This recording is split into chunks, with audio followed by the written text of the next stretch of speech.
bespoke radio for the masses. Headline edition, July 8, 1947. The Army Air Forces has announced that a flying disc has been found and is now in the possession of the Army. If the game is rigged, change the game. Game changer. I occasionally think how quickly our differences worldwide would vanish if we were facing an alien threat from outside this world. This is Fade to Black with your host, Jimmy Church, on the Game Changer Radio Network and KGRA, the Global Radio Alliance.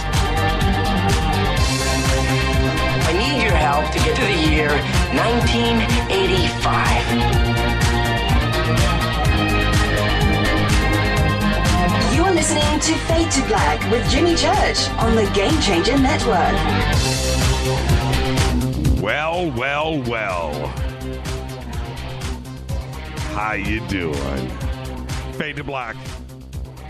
Bespoke radio for the masses. Today's Monday, March 7th. 66 days into the new year, just 298 days left. We are live from the bunker, deep underground, right here in Burbank, California. I'd like to welcome everybody listening all around the world, all across the United States. Hither and thither, to and fro, back and forth, up and down, east and west, north and south, far and near. This is Fade to Black for KJCR, the Game Changer Network, and KGRA, the Planet. I'm your also humble host, Jimmy Church. What is cracking, everybody? Fired up. Always good to be back in the chair on a Monday. Good to be with you. It's been raining for the last 3 days here, by the way, in Southern California. Had hail overnight. Yeah, like the real deal. Everybody just freaks out here when, the rest of the country, they, something like this happens. It's just another day. Not here, man. We lose our minds. But, I think the drought, right? We don't have any arguments over that. Chemtrails have been effective. They wanted it to rain, so they chemtrailed the heck out of Southern California. We've got rain back. The reservoirs are full, the snowpack is there, and we're going to have fruits and vegetables this year. Good vegetables, like arugula. Tonight we have a very special guest. Mark Dice is back with us, and I am excited. There is a lot to talk about, and his new book, The Illuminati and Hollywood, has just been released. So we've got a lot to talk about because, we've got the Oscars, right? And then we've got everything else. And it's Mark Dice. You know the drill. Get ready, get comfortable. It is going to be one of those shows tonight. I was talking with Mark right before the show. It's supposed to be a quick 5-10 minute phone call like we always do. And, what's up? Ended up stretching for a very long time. And I just really appreciate the mindset of Mark Dice and where he is coming from. And unfortunately, I had to cut the call short. I was like, Mark, we're doing the show right now. And he's laughing. Yeah, we kind of are, aren't we? Yeah, man, we need to save this, man. This is the good stuff. And trust me, he's ready. And one of the things that he said, he goes, man, I'm just in the mood. I've been going all day. Let's do this tonight. I said, all right. So it's going to be great. He is ready. He is fired up. We have an amazing week lined up for everybody here, for all of you. Tomorrow night, Nick Redfern is here. Wednesday night, Don Schmidt and Tom Carey. They are back, and their new book is just released. We just got our advance copies in the mail. Children of Roswell. It's a good read, too, by the way. And then Thursday night, Jeff Harmon is going to be here. Fader night. He's going to come in and man the phones. And we're going to talk about Nancy Reagan and astrology. There you go. That's a solid week here, and we always have a solid week. I'm really looking forward to this. It's going to be great. And now, as everybody knows, it's cold and flu season, and I battled and won back-to-back colds. It's kind of strange when that happens, and it did, but they were very short, and I know it was because of Life Change Tea, the super strength.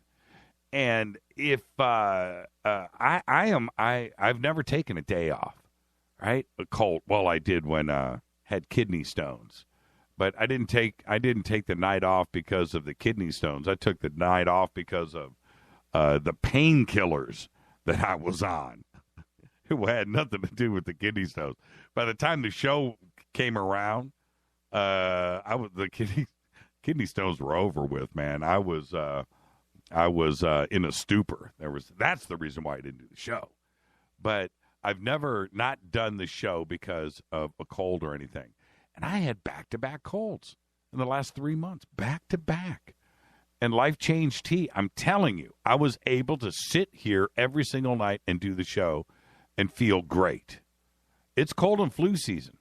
And if you do the tea every day like I do, you just don't get sick. Go right now by clicking on the banners, jimmychurchradio.com, getthetea.com. That's what you want to do. You want to feel like me. You want to be like me. Because right now, I'm telling you, I feel great. And I kicked the cold and flu's booty. Studio Dome. Surround sound speaker system. Yes, I got a really, really nice letter from Studio Dome over the weekend. The best kind of letters.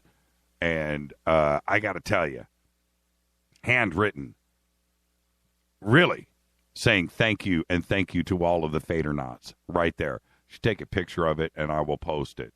They are so thankful for this Fadernaut family. Thank you. I mean, you know what's funny? A company like Studio Dome that is so big, right? They're big. It's a big company. And for them to come back at us, you know, with all of the, you know, what they do, and for them to come back to us and say thank you says it all.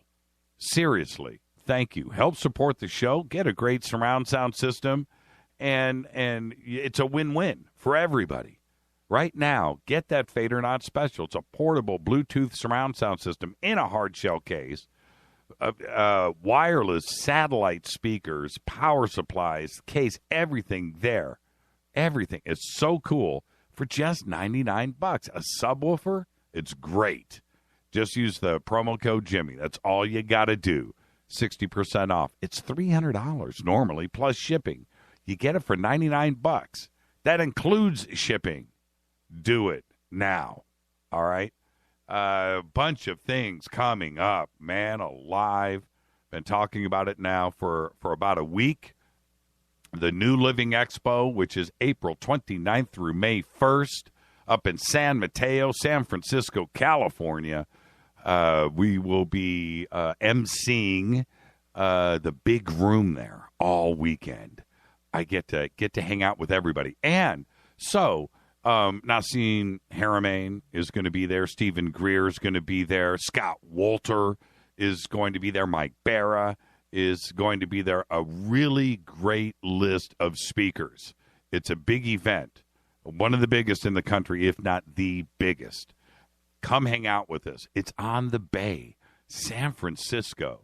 New Living Expo right now, April 29th through May 1st. Then right after that, Contact in the Desert, which is June 3rd through the 6th in Joshua Tree. Again, probably this time next year, it's going to be the biggest event for ufology and for us in the world. And that is Contact in the Desert, June 3rd through the 6th. Somebody had just contacted me over the weekend and said, I'm not kidding either.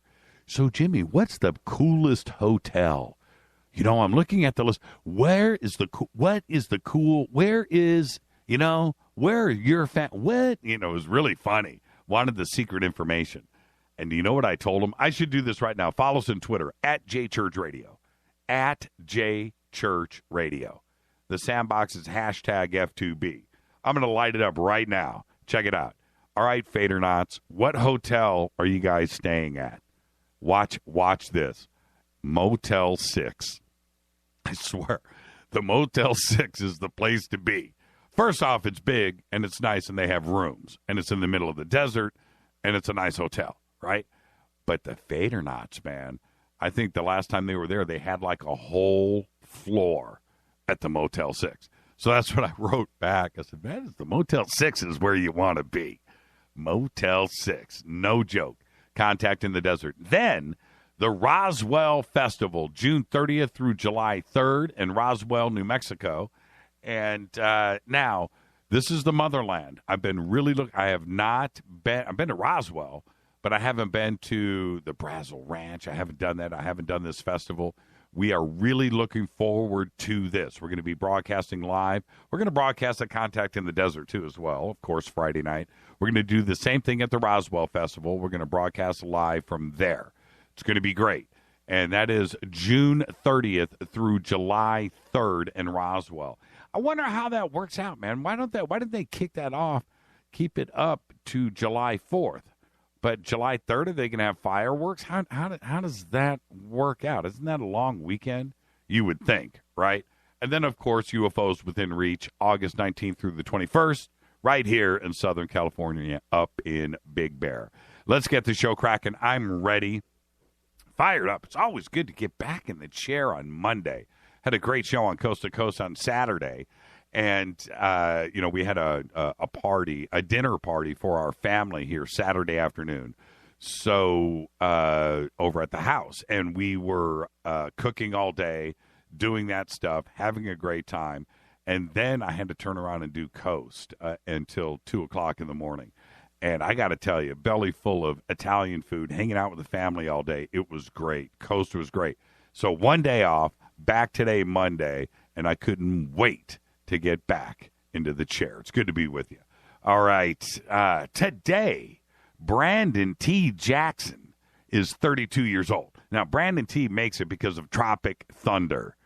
And he had one of the best lines, and it's going to go down in cinema history. You know the line. What do you mean, you people? Not booty juice. That was good, too, as well. But anyway, Brandon T. Jackson, happy birthday. Brian Cranston is 60 today. Happy birthday, Brian. And Wanda Sykes is 52. Happy birthday. Follow us on Twitter at JChurchRadio. You know what to do. Facebook, YouTube, all of that stuff.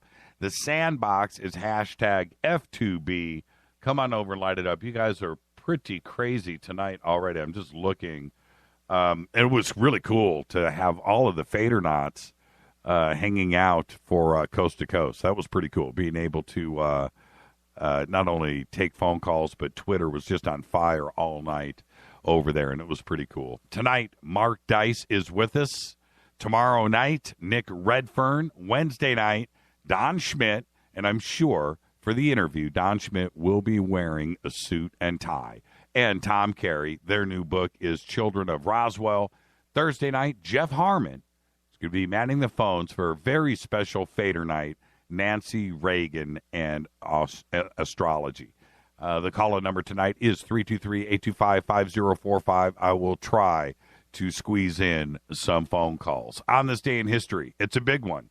1876. It's kind of hard to believe it was 1876 when Alexander Graham Bell patented the telephone. 1876. Here's a Fader fact for you. The average American spends $7,852 per year on food. Yeah. Nearly $8,000. The average. $8,000 per person on food. That's got to be more than, I'm going to say this right now, probably 90% of the world makes in a year. We spend in a year per person on food. He didn't invent the phone. He didn't? Okay, there you go. All right, that's interesting. Who invented the phone? I guess that somebody's going to say it was Marconi. That's radio. All right. Well, I had said, man, I'm going to hit this coffee. Hold on.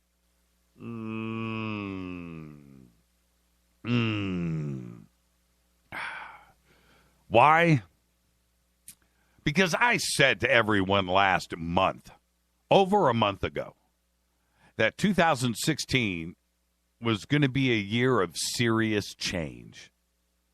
I felt it in my bones. I saw it coming way before the mass media started talking about this, way before you thought about this, way before anybody mentioned anything about anything. I said that we are about to witness something very crazy, and that we were in our lifetime, about to see something rowdy go down. And that it's going to happen in real time. And here we go. It's going down.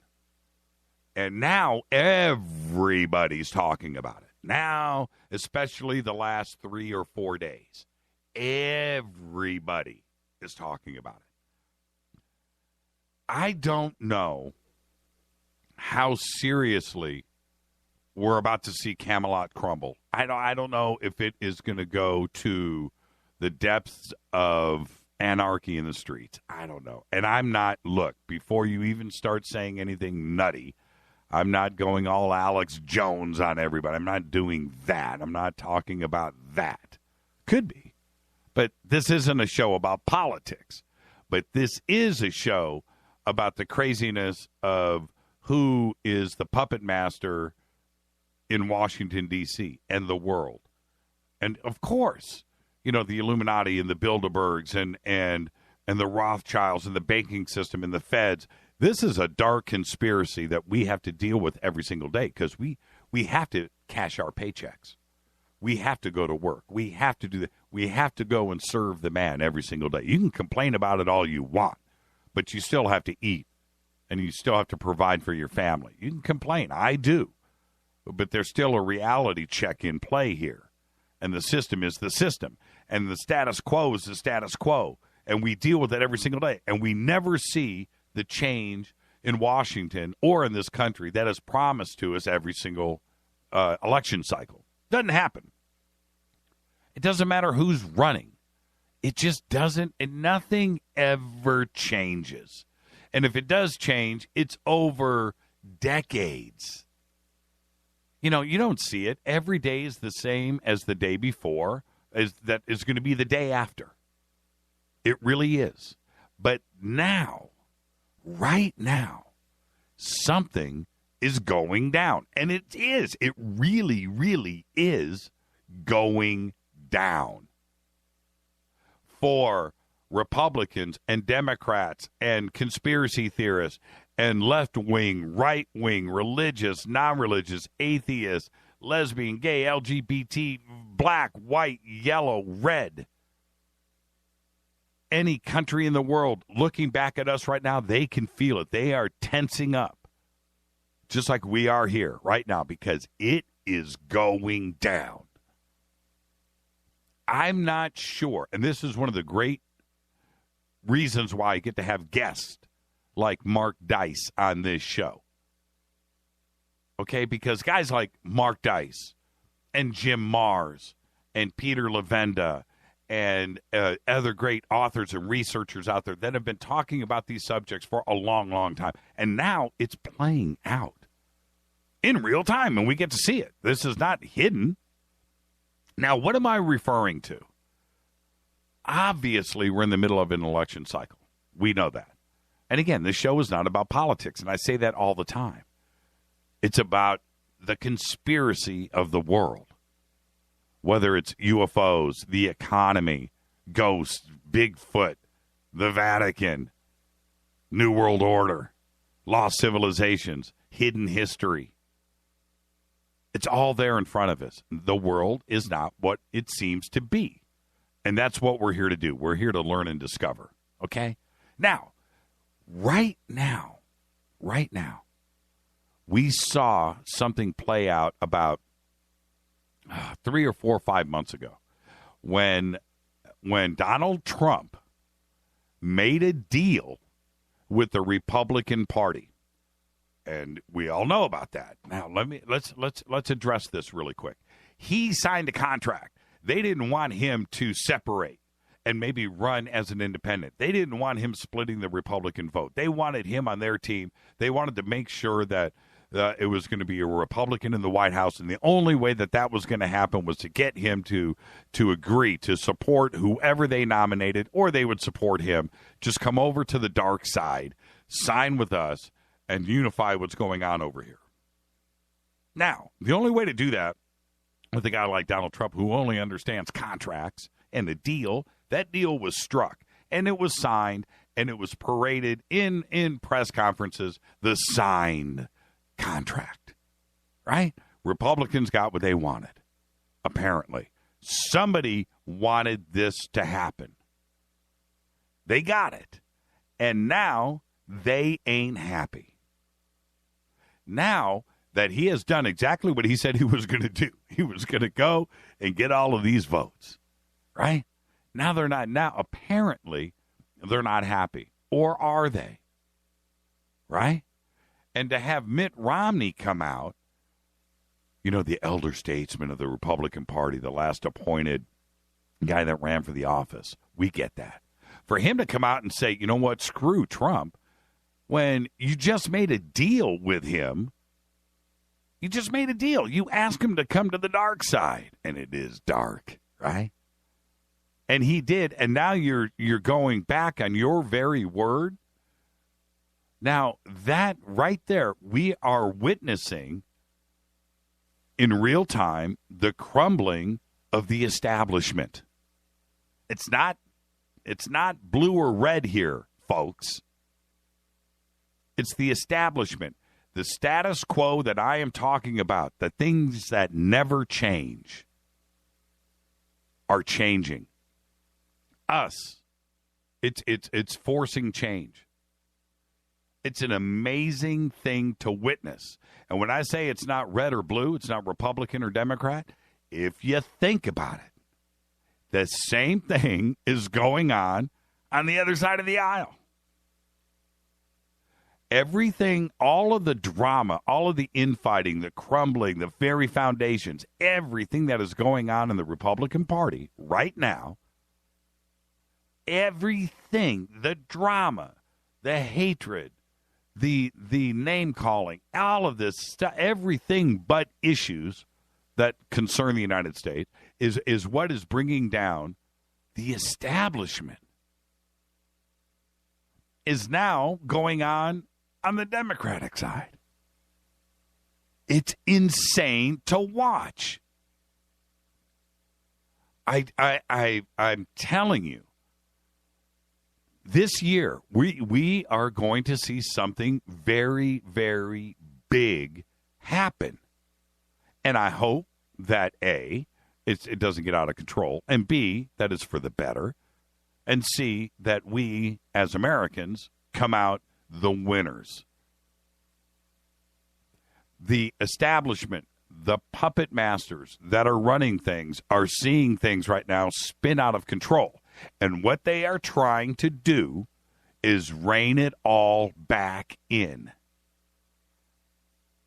The dark can't win forever, and they are trying. And it doesn't matter. It's not a red or blue thing. It's not. It's not. Washington is one color, dark, bad. It's the truth. And it's a fascinating thing. And we are going to all, I'm serious, at the end of this year, I think we're all going to be proud that we finally got to straighten out what is wrong. I have no idea who's going to get elected. I have no idea. In most respects, it never matters, and it just doesn't matter this time around. But what we are going to see is that this time around, I think we just want to be heard. And right now, it's having an effect. Think about that. I'm so proud of this country. I really am. And to see this happen for all of us, it's a great day. And I mean every word of it. I hope the whole thing just implodes, and they are just able to, in a good way when I say implode. They're going to have to restructure. They're going to have to start respecting us and our voice, that we come first. Not them. Any of them. Any of them. Watching these politicians come unglued because they don't have control anymore is one of the proudest things that I could ever witness as an American, because it is just wrong. I mean, everything that put them there, they've lost sight of. And they're coming unglued. Both sides, everybody. You just watch how this plays out. It's going to be crazy.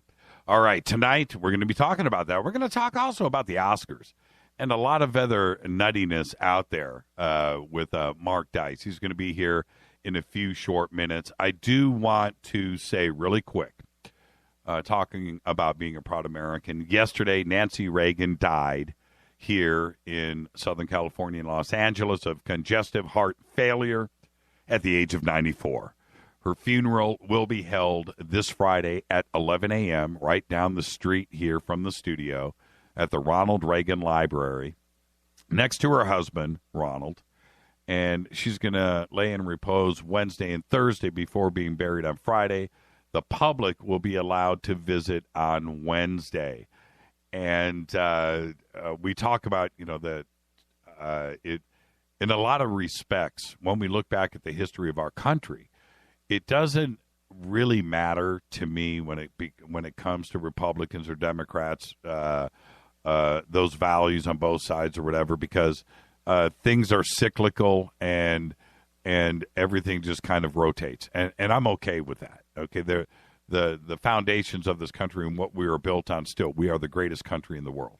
And we can look back at different periods and see greatness all the time. I mean, just see greatness. It doesn't matter. You can't look back at history along party lines. You need to look back at history as an American and just be proud that what we have seems to work most of the time, right?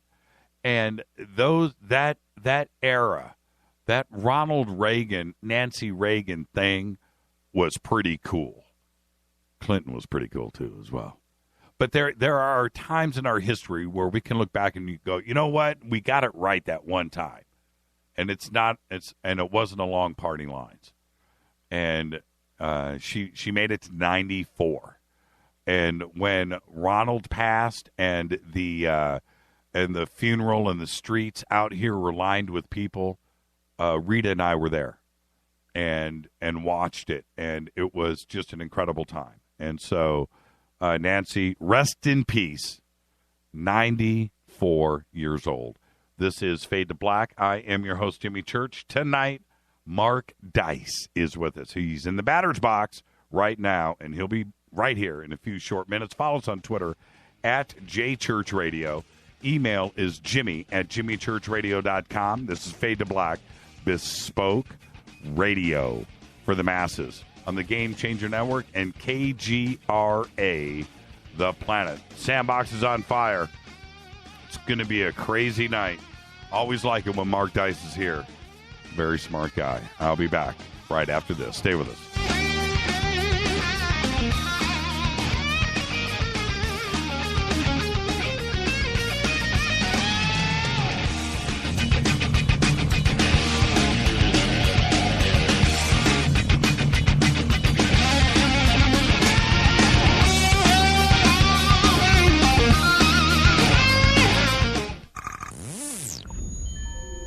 You're listening to Jimmy Church, Fade to Black.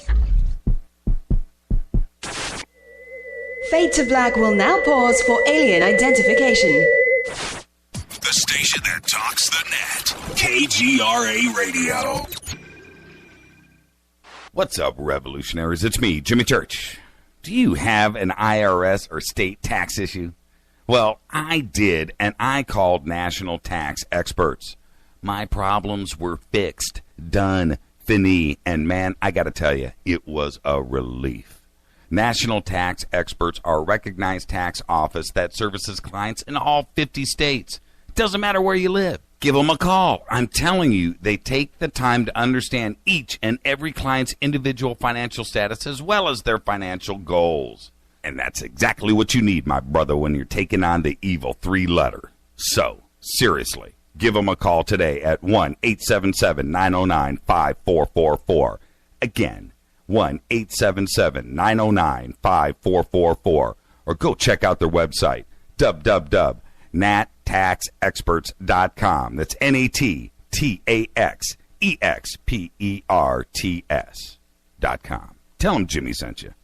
Poor water quality is a major health issue, and it's only getting worse. Municipalities can't keep up, standards have dropped, and pollutants are increasing. Where does it all end? It ends by keeping the pollutants outside of your home with HydroCare's advanced systems available at Wave Home Solutions. No less than the best purification materials and processes have been developed by HydroCare to provide you with healthy, clean water for drinking, cooking, and showering. HydroCare far surpasses the competition in removing chlorine, odors, iron, lead, chemicals, limescale, and much more. Don't settle for less when it comes to your water. We'll take care of the toughest water problems for you, whether it's from a city or well source. Satisfaction guaranteed. For more information, call 888-997-WAVE. That's 888-997-WAVE. Or go to bestwater123.com. That's bestwater123.com. Wave Home Solutions for a healthy, comfortable home. 9 out of 10 geneticists agree. Fade to Black is not your father's radio show on the Game Changer Radio Network and KGRA, The Planet. Hi, this is Chase Kletsky with Fate Magazine Radio, and you're listening to Jimmy Church and Fade to Black on the Game Changer Network and the KGRA digital broadcast station, where the Fader-Knots rock. Hi, this is Rob Reiner from Anvil, and you're listening to JimmyChurchRadio.com. What's up? I'm Chris. What up? This is Combat, and you're listening to Jimmy Church Radio.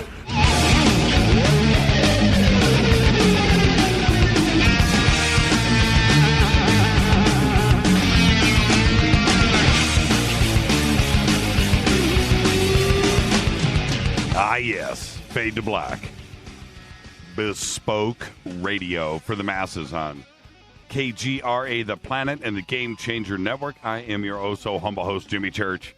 I'm fired up. I am ready to go. And when I've had the week and the month that I've had, not only on the air with all of you, but just looking at this world around us, I couldn't wait to get Mark Dice back on the show. And it's called Synchronicity because as I was getting a hold of Mark, it was about maybe about 2 weeks ago, literally I get an email from him, Jimmy, what's up? Right? And I'm like, that is what I'm talking about.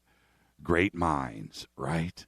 Mark Dice is a media analyst and author who specializes in exposing secret societies and the power of the mainstream media and celebrities and what they have on shaping our culture.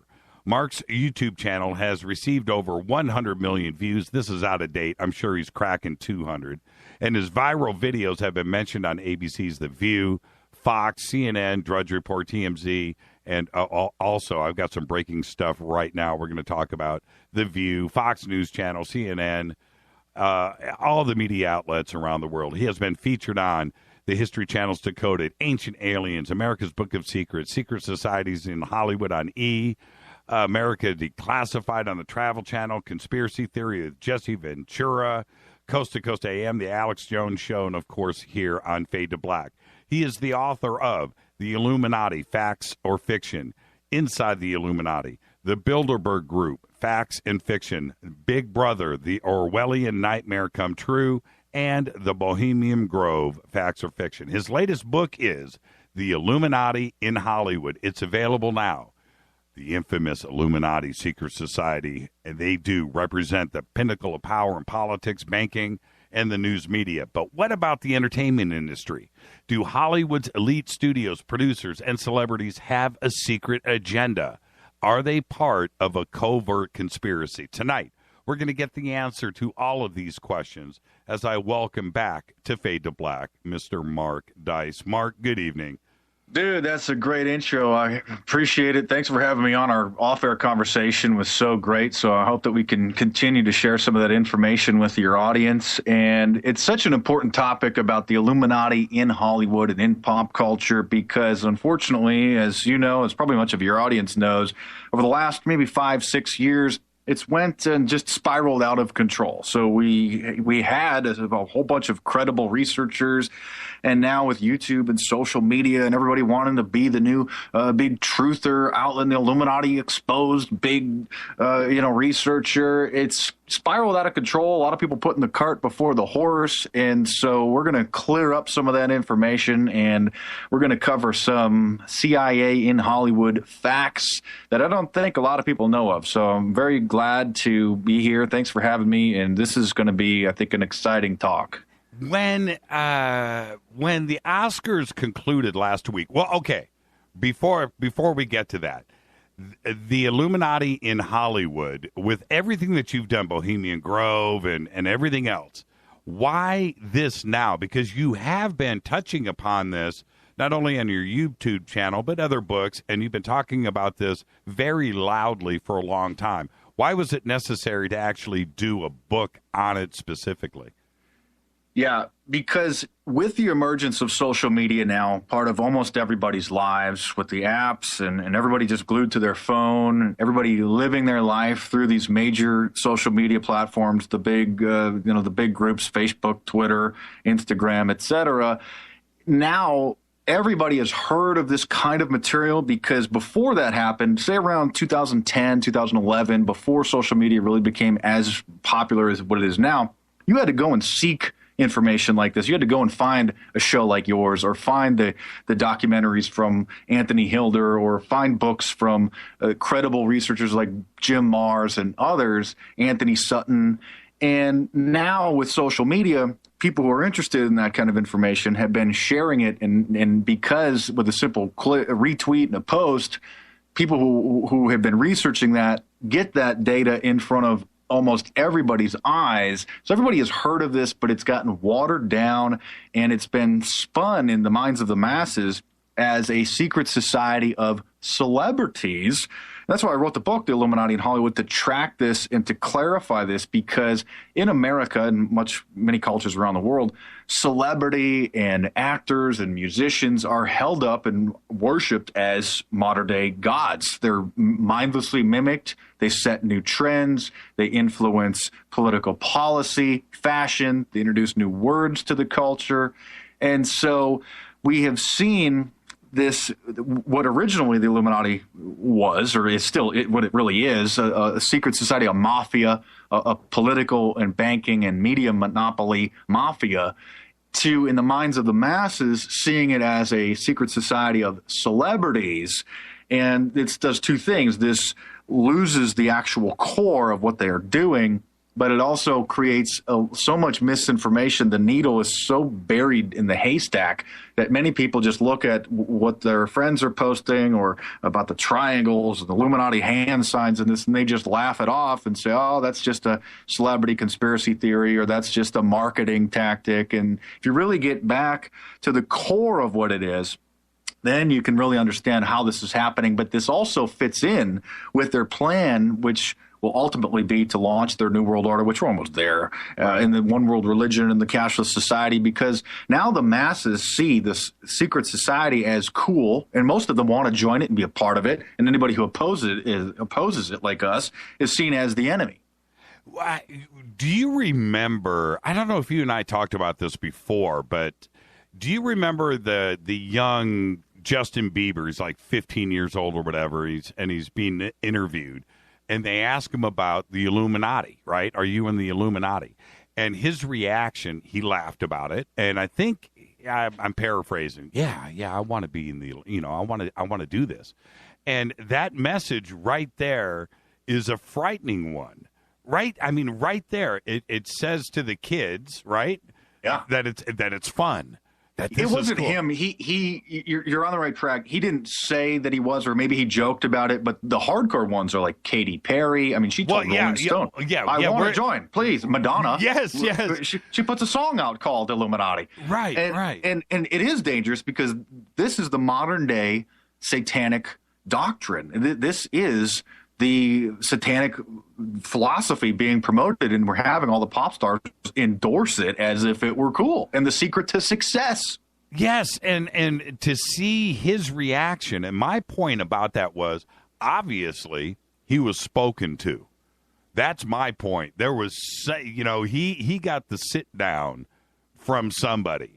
And to see him deal with it like that in those terms just said to me right there, okay, if you want to see that kind of influence on pop culture and a pop icon, right, especially at that point in his career, what more evidence do you need than something like that? And he has already had the sit down. He actually, this was years ago when he was still a preteen, I think, the interview that you're talking about. And I think he denied it. He said, "I'm not in the Illuminati." Right. And that was still when it was just kind of brewing, and then it just bubbled up and went crazy. And then we see not only, a bunch of male pop stars, and, promoting Satanism has always been a part of certain rock bands and heavy metal bands. But we've seen this modern version of it expand to major stars, female stars like Rihanna, Kesha, Christina Aguilera. All of these stars have been promoting Satanism. Literally, I mean, Kesha's just posted satanic pentagrams on her page and just doing all sorts, drinking blood out of a fake heart on stage. Right. And now she's crying in court trying to get out of a record contract. So it appears that she might be finally realizing what happens when you sign a contract with these people. Right. But it's incredible. And that's why I wrote the book, because I've been doing this for well over 10 years. Right. And as you know, I mean, you've seen it in the last few years go from completely obscure to mainstream, but the mainstream version is this pop culture version, painting it as if it's cool and if it's the secret to success. And it's just a fascinating time to see what's going on. Like you were talking about before I came on, the things are changing so fast. We are really living in a time that could be the beginning of the end of America, or really the end of America, or the beginning of the crumbling of the establishment. I mean, I don't think anybody really knows what's going to happen. I don't even know if the elite know if their plans are going to have to be put off for another generation or two. It's a very interesting time to be alive. It is, and you're right. I don't know what the end game is, but I think it's going to be dramatic. No matter what happens, are we going to win? Are we seeing that? Or are they going to win? Are they restructuring? No matter what whatever happens, it's going to be dramatic, and we are going to be a witness to history, because we are so used to the status quo, the treadmill, no changes, the man just running the system, and there's nothing that you can do. Well, now it seems like there's something brewing, and it's going to be big. And we can get into how they're trying to manage that and how they're trying to stop it with the censorship of social media, with the shadow banning on Twitter, with the Orwellian terms of service on these big primary social media networks that they have sort of encouraged, coerced everybody to welcome as a major part of their life, as if it were as important as having a telephone.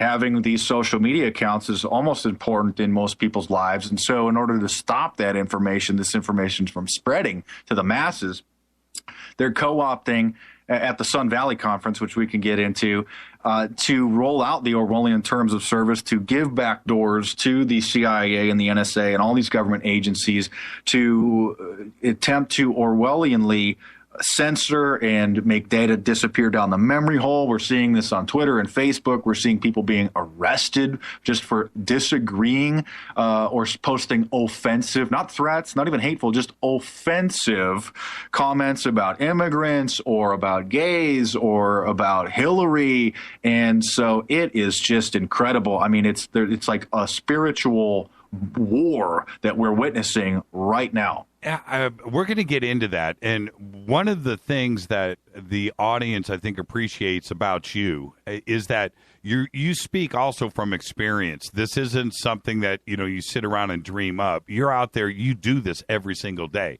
You've had your experience with, I'll say it right now, you've had your experience with YouTube, different social media outlets being censored, being shut down. And so when you speak about this directly, it's only from experience. It's not conjecture. Yeah, my whole channel was deleted a few years ago for bogus terms of service violations. They just deleted every single video. And then I had a backup channel. And then as soon as I posted on Facebook, I said, hey, here's what happened. They shut me down. Go and subscribe to my backup channel. Within minutes, that one was pulled as well. And I appreciate the the vote of confidence there, because I've been to Washington, D.C. I've been to the Bilderberg protests. I've been to the office. I have a video of this, of the Bilderberg Group's treasurer. I went there with their tax returns that shows who it was that's preparing their taxes. I went there. I've spoken with these people. I've seen the censorship. It's amazing. And unfortunately, there's a lot of kind of Johnny-come-latelys with social media being so easy, because before, to have a website, you had to kind of know what you were doing or to run forums. But now it's just a click away. You have a social media presence.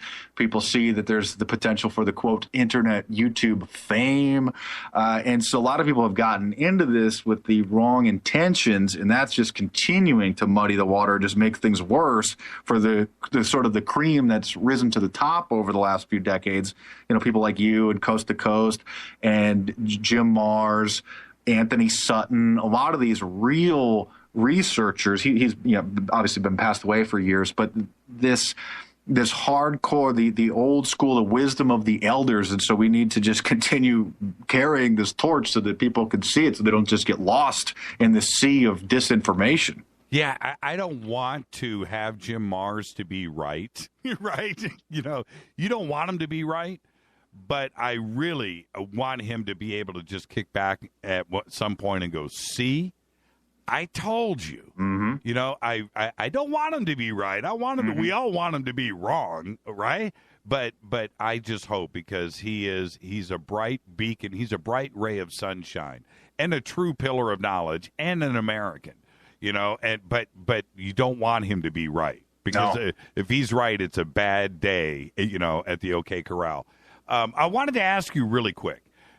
Is it possible, and I'm speaking about Kanye West specifically, is it possible to run out of flavor with the Illuminati? Is it possible to get kicked out? Is it possible to just get kicked to the curb, because it seems like his run of luck has ended? And is it just because they were done with him and tired of his message?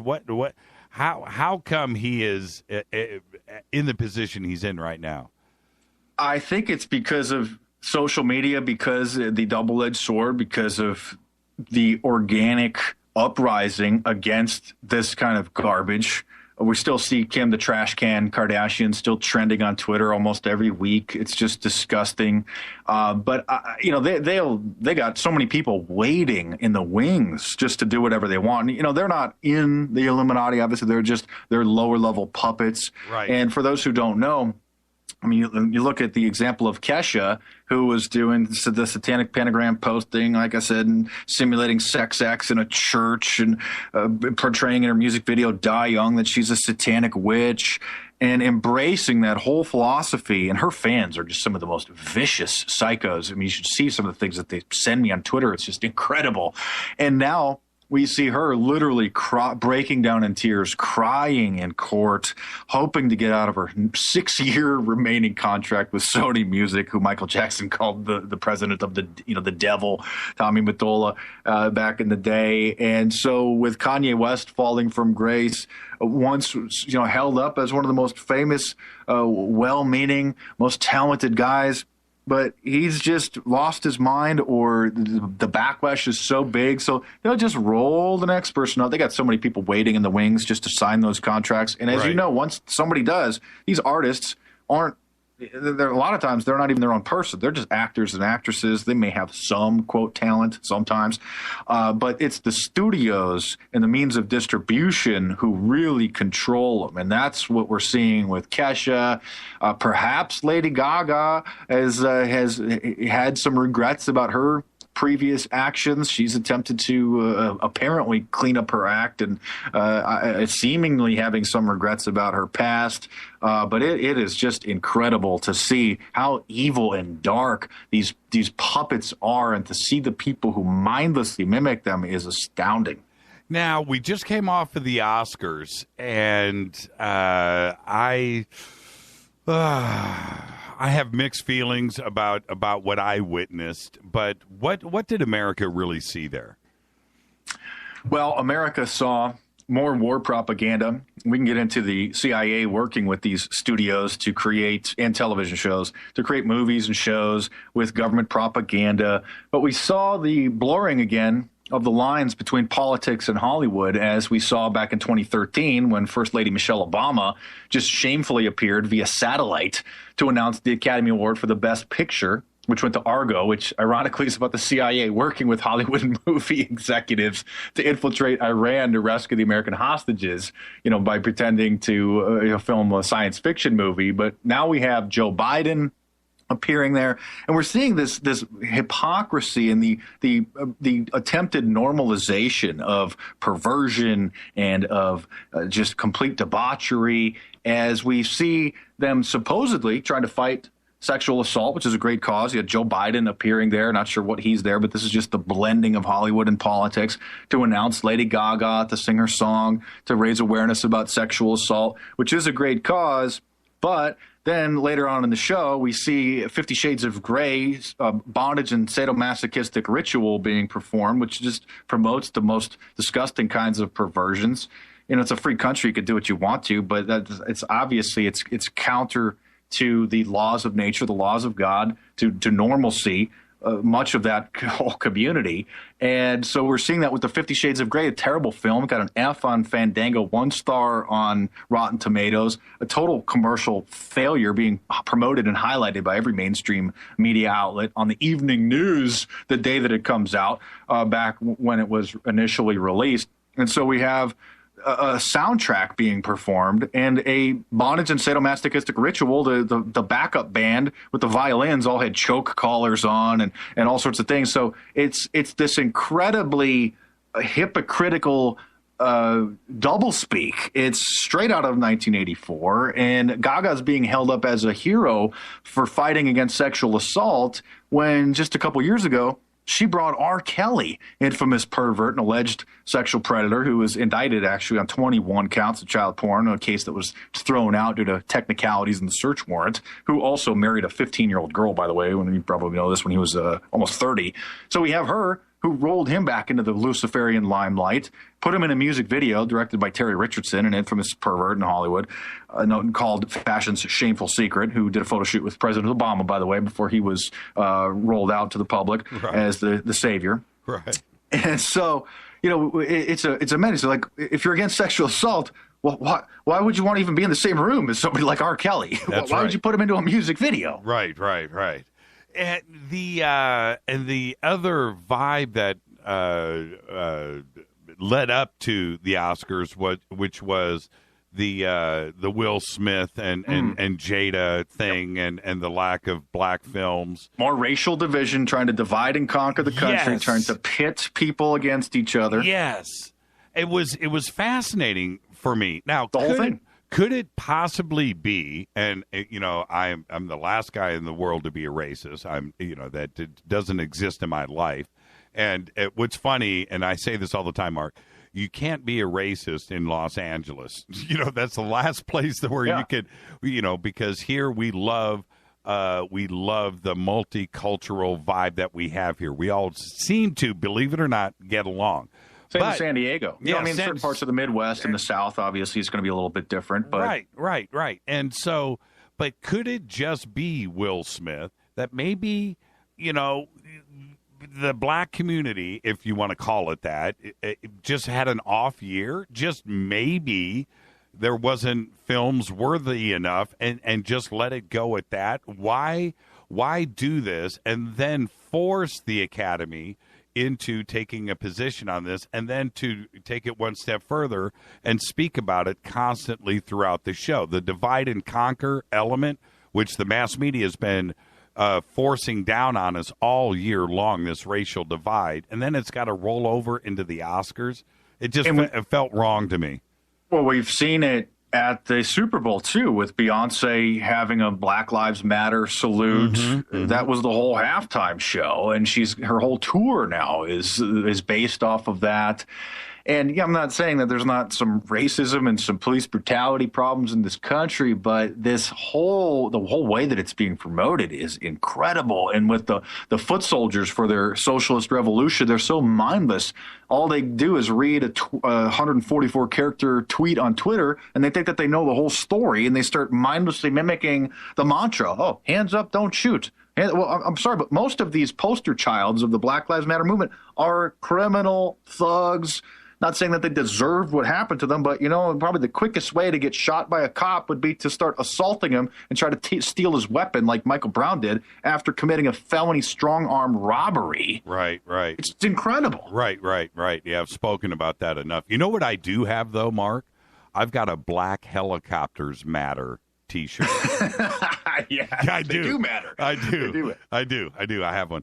But it was a fascinating thing for us to see all summer long last year with these events going across the country, and I felt like the mass media was forcing this racial divide on us when I know that the majority, of course we have racial issues in this country, and there is police brutality. We do have corrupt police department. I get all of that. But I would say that the vast majority of Americans were looking around going, dude, I'm not racist. I know. I love this country. What are you talking about? I have white neighbors and black neighbors and yellow, red, green, blue, and I'm cool with all. What are you guys talking about? And that's the vast majority of this country isn't that way. But the mass media and whoever is driving that message is scary. And it was like we were forced into thinking, oh, I guess we are racist. And that was wrong. And to see that roll over into the Oscars, it just rubbed me the wrong way. And that's why I try to demonstrate, instead of just talking about it with my YouTube videos, I try to demonstrate how easily people will be misled. And not only just to show that they don't know what they're talking about, but I mean, I tell them some bogus story, obviously bogus, which should be obvious, I guess. That, hey, did you hear that Hillary Clinton's chosen Karl Marx as her vice presidential running mate? Do you think that's a good idea? Or, and then also, oh, yeah, I mean, it takes me 10 minutes to just fill up a whole YouTube reel with people saying, oh, I think that's great if whatever she wants. I'm like, you don't even know who Karl Marx is? Like, and I would tell them, hey, communist Karl Marx, her economic advisor, and just insane. People have lost their minds, and the media just keeps driving this. BET, Black Entertainment, Black Exploitation Television, they just posted a story yesterday or today showing a photo of people at a Trump rally raising their hands because he just said, hey, who's going to vote for me? Who do I have your support? And so people were just raising their hands, and they took a photo, and they said that they're giving Hail Hitler salutes to at a Nazi rally led by Donald Trump. And now we're going to take a break. Our guest tonight is Mark Dyson. When I come back, Mark made it to the front page of U.S. News and World Report, and we're going to talk about that in just a second. Absolutely fascinating video, Mark, and we'll talk about that right after the break. This is Fade to Black. Our guest tonight, the one and only Mark Dice. This is Bespoke Radio for the masses. I'm your host, Jimmy Church, on KGRA The Planet and the Game Changer Radio Network. More with Mark Dice right after this break. Stay right there.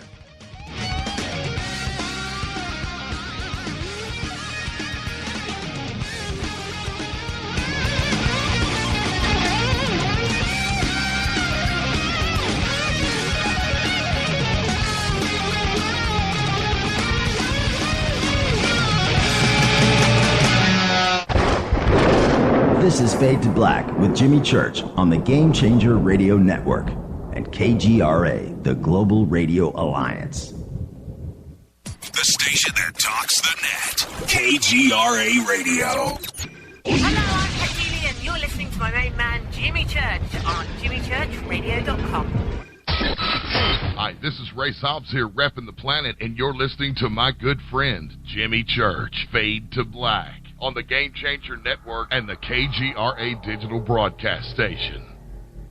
Hey folks, Life Change Tea here, reminding you that colds and flus suck. Feeling lousy sucks, and allergies really can be annoying. What if you could change that? What if you could drink something that changed the sick and tired scenario? Well, you can change how you feel with a little help from Life Change Tea. Life Change Tea is a drink you make, you control, and you drink. There are 8 organic herbs that blend together and give you what you need to fight the flus and colds of this world. Less sickness is more relief. Life Change Tea can help with high blood pressure, constipation, high cholesterol, and much, much more just by drinking the tea. Read the numerous testimonies at getthetea.com. If you're tired of feeling lousy, order right now at getthetea.com. That's getthetea.com. Or you can call us at 928-308-0408. That's 928-308-0408. If you've heard this commercial more than once and someone's trying to tell you something, it's time to get well. GetTheTea.com.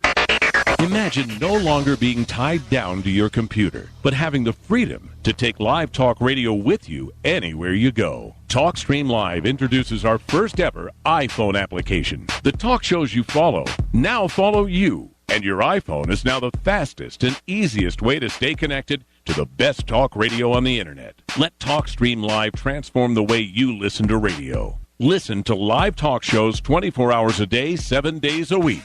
Mobile talk radio from TalkStream Live. Now available in the iTunes App Store. This is Toby Kebbell. You're listening to jimmychurchradio.com. Don't hurt me, Jimmy. I'm only little. Hey, I'm Adrian Grenier. And this is Ari Gold. We're the Honey Brothers. Yes. We are of the Honey Brothers. Hey, I'm Adrian Grenier. And I'm Ari Gold. We're the Honey Brothers. And you're listening to Jimmy Church. The Revolution. Hello, Fadernauts. Are you looking for the ultimate Bluetooth speaker system? Well, check this out. The Studio Dome surround sound system, featuring the Studio Dome 1 SD1 and the Studio Boombox SBB wireless Bluetooth speakers, is the perfect way to get surround sound without all of the cable headaches. With its own hard shell custom carrying case for taking your surround sound experience on the go. Each hard shell case comes packed with an SBB, 2 SD1s, cables, and power. It's just $99. And you use the promo code Jimmy, and you get yourself some free shipping. Once again, Studio Dome brings you the best deal on the net. Anywhere. Just go to the Studio Dome banner, jimmychurchradio.com, promo code Jimmy. Go Beckley Tappy. This is Micah Hanks of the Gralien Report, and you're listening to Jimmy Church on Fade to Black, across the globe on the Game Changer Radio Network and the one and only KGRA Radio, The Planet.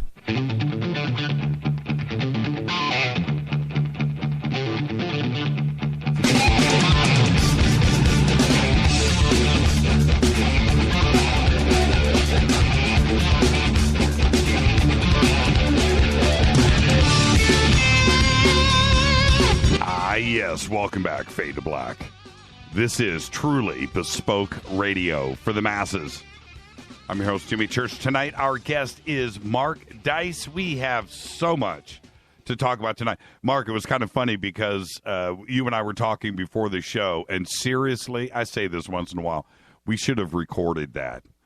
Yeah, we should have saved. That's why I don't like to talk to people before I go on the shows or before interviews, because that's such good stuff I want to share with the audience. Man, it was great. Yeah, it was great. And you know what? Right now they're going. So what were you guys talking about? Well, we'll get into it. We'll try to rehash some of it here. Yeah, I want to get into the CIA in Hollywood. You ready for that? Well, let's no. We're going to get to that, and we have to. But what I really want the audience to know is, yeah, that's right. There was some stuff that cannot be repeated, and that's to let them chew on that. No, what I wanted to talk about really quick is because we're talking about society right now and what's going on, And your latest video that is making the rounds right now through the outlets and U.S. News and World Report today, I went and watched the video. Now, I want to ask you a couple of questions about it. But let me set this up for the audience. The question was very simple. Who is our nation's capital named after? Now, obviously, I mean, that's a question that shouldn't be asked, right? It just shouldn't. But were you surprised? And let me rephrase this, or let me repeat it. What is our nation's capital? Who is our nation's capital named after? That's the question. Were you shocked? I mean, were you shocked?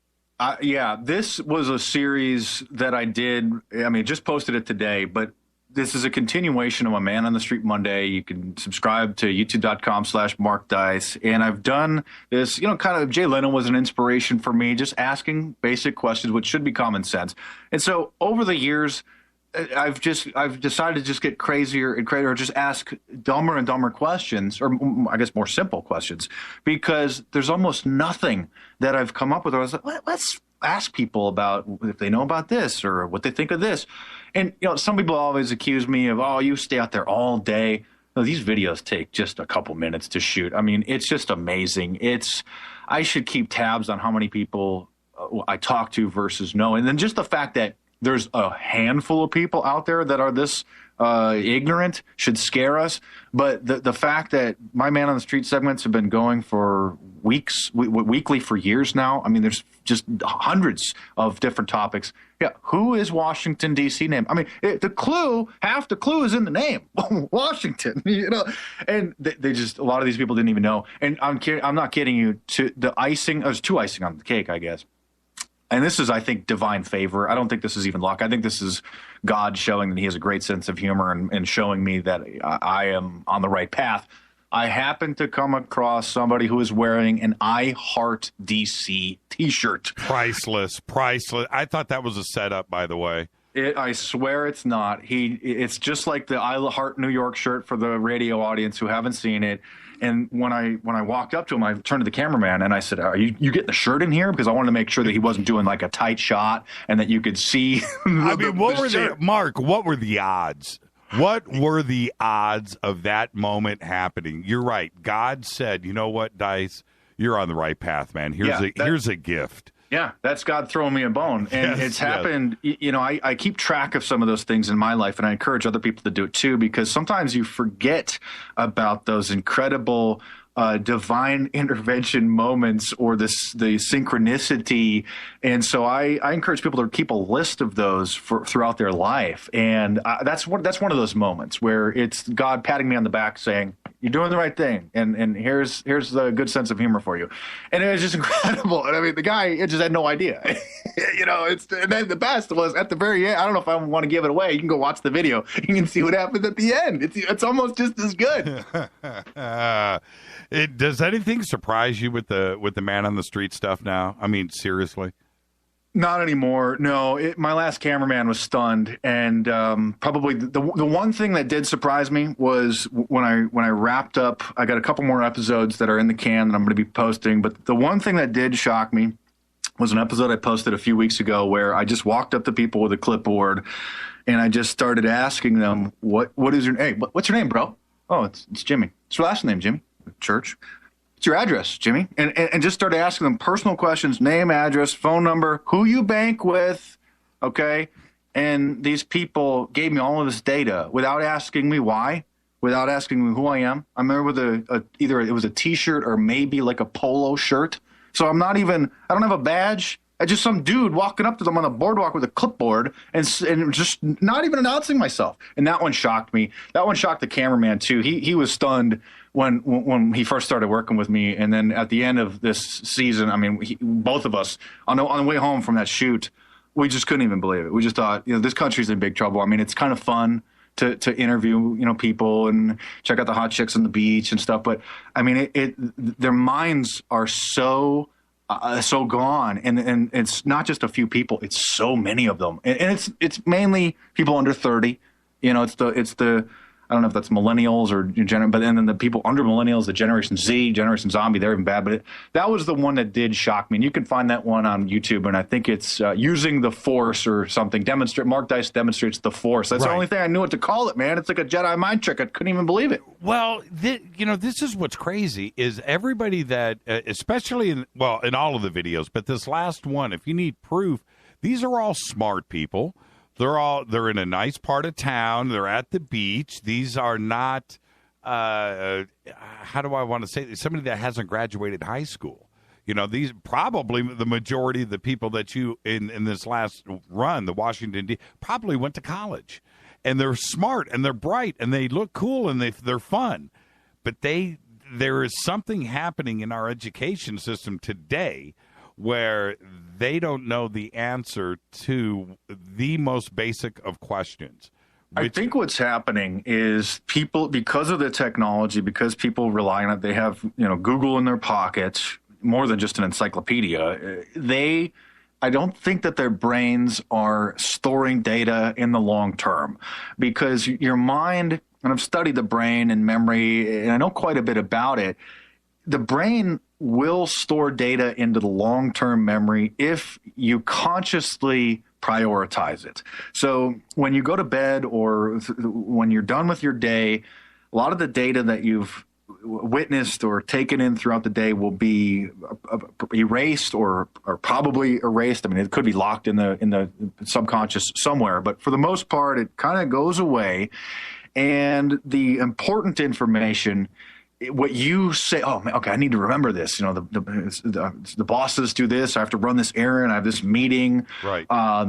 So I don't think that people are prioritizing that data because they just think, oh, I don't need to remember that. I'll put it in my phone. Because as you know, as maybe much of this audience knows who's perhaps over 30, you're like, you know your friends' phone numbers from when you were a kid, your work phone number, and anybody who's grown up in the last few years. I'm not sure when exactly this started, but when the smartphones started infiltrating everybody's lives, I guarantee you that if somebody's phone were to break, most people, the vast majority of people, if their phone were to break or they were to lose it, they won't have the phone number for their girlfriend. They don't know it. Mm-hmm. They wouldn't be able to get a hold of her because it's not in their memory. It's in their phone. And their work number, their friends. And this is a big problem. Yeah, what do you do when you get arrested and you get the one phone call and you're like, man, I don't know the number. Right? You know what I mean? It's like that. It's that kind of critical thing when you don't have your smartphone, you don't have your phone on you, and you need to make the phone call. What are you going to do? You're going to get screwed. Is it because the internet and the availability of Google now, we don't have to know things, right? Like your question, what is, who was our nation's capital named after? Well, I don't know, but I can Google it. Mm-hmm.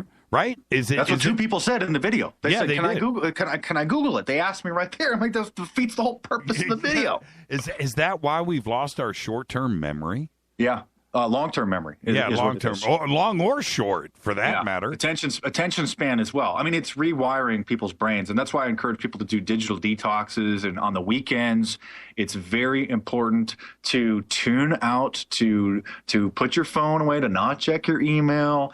And unfortunately, most people are so connected and they're being bombarded with all of this data. It's scrambling their brains. The movie They Live, which I think is a documentary, in my own opinion. Is that where we are now? Are we living They Live?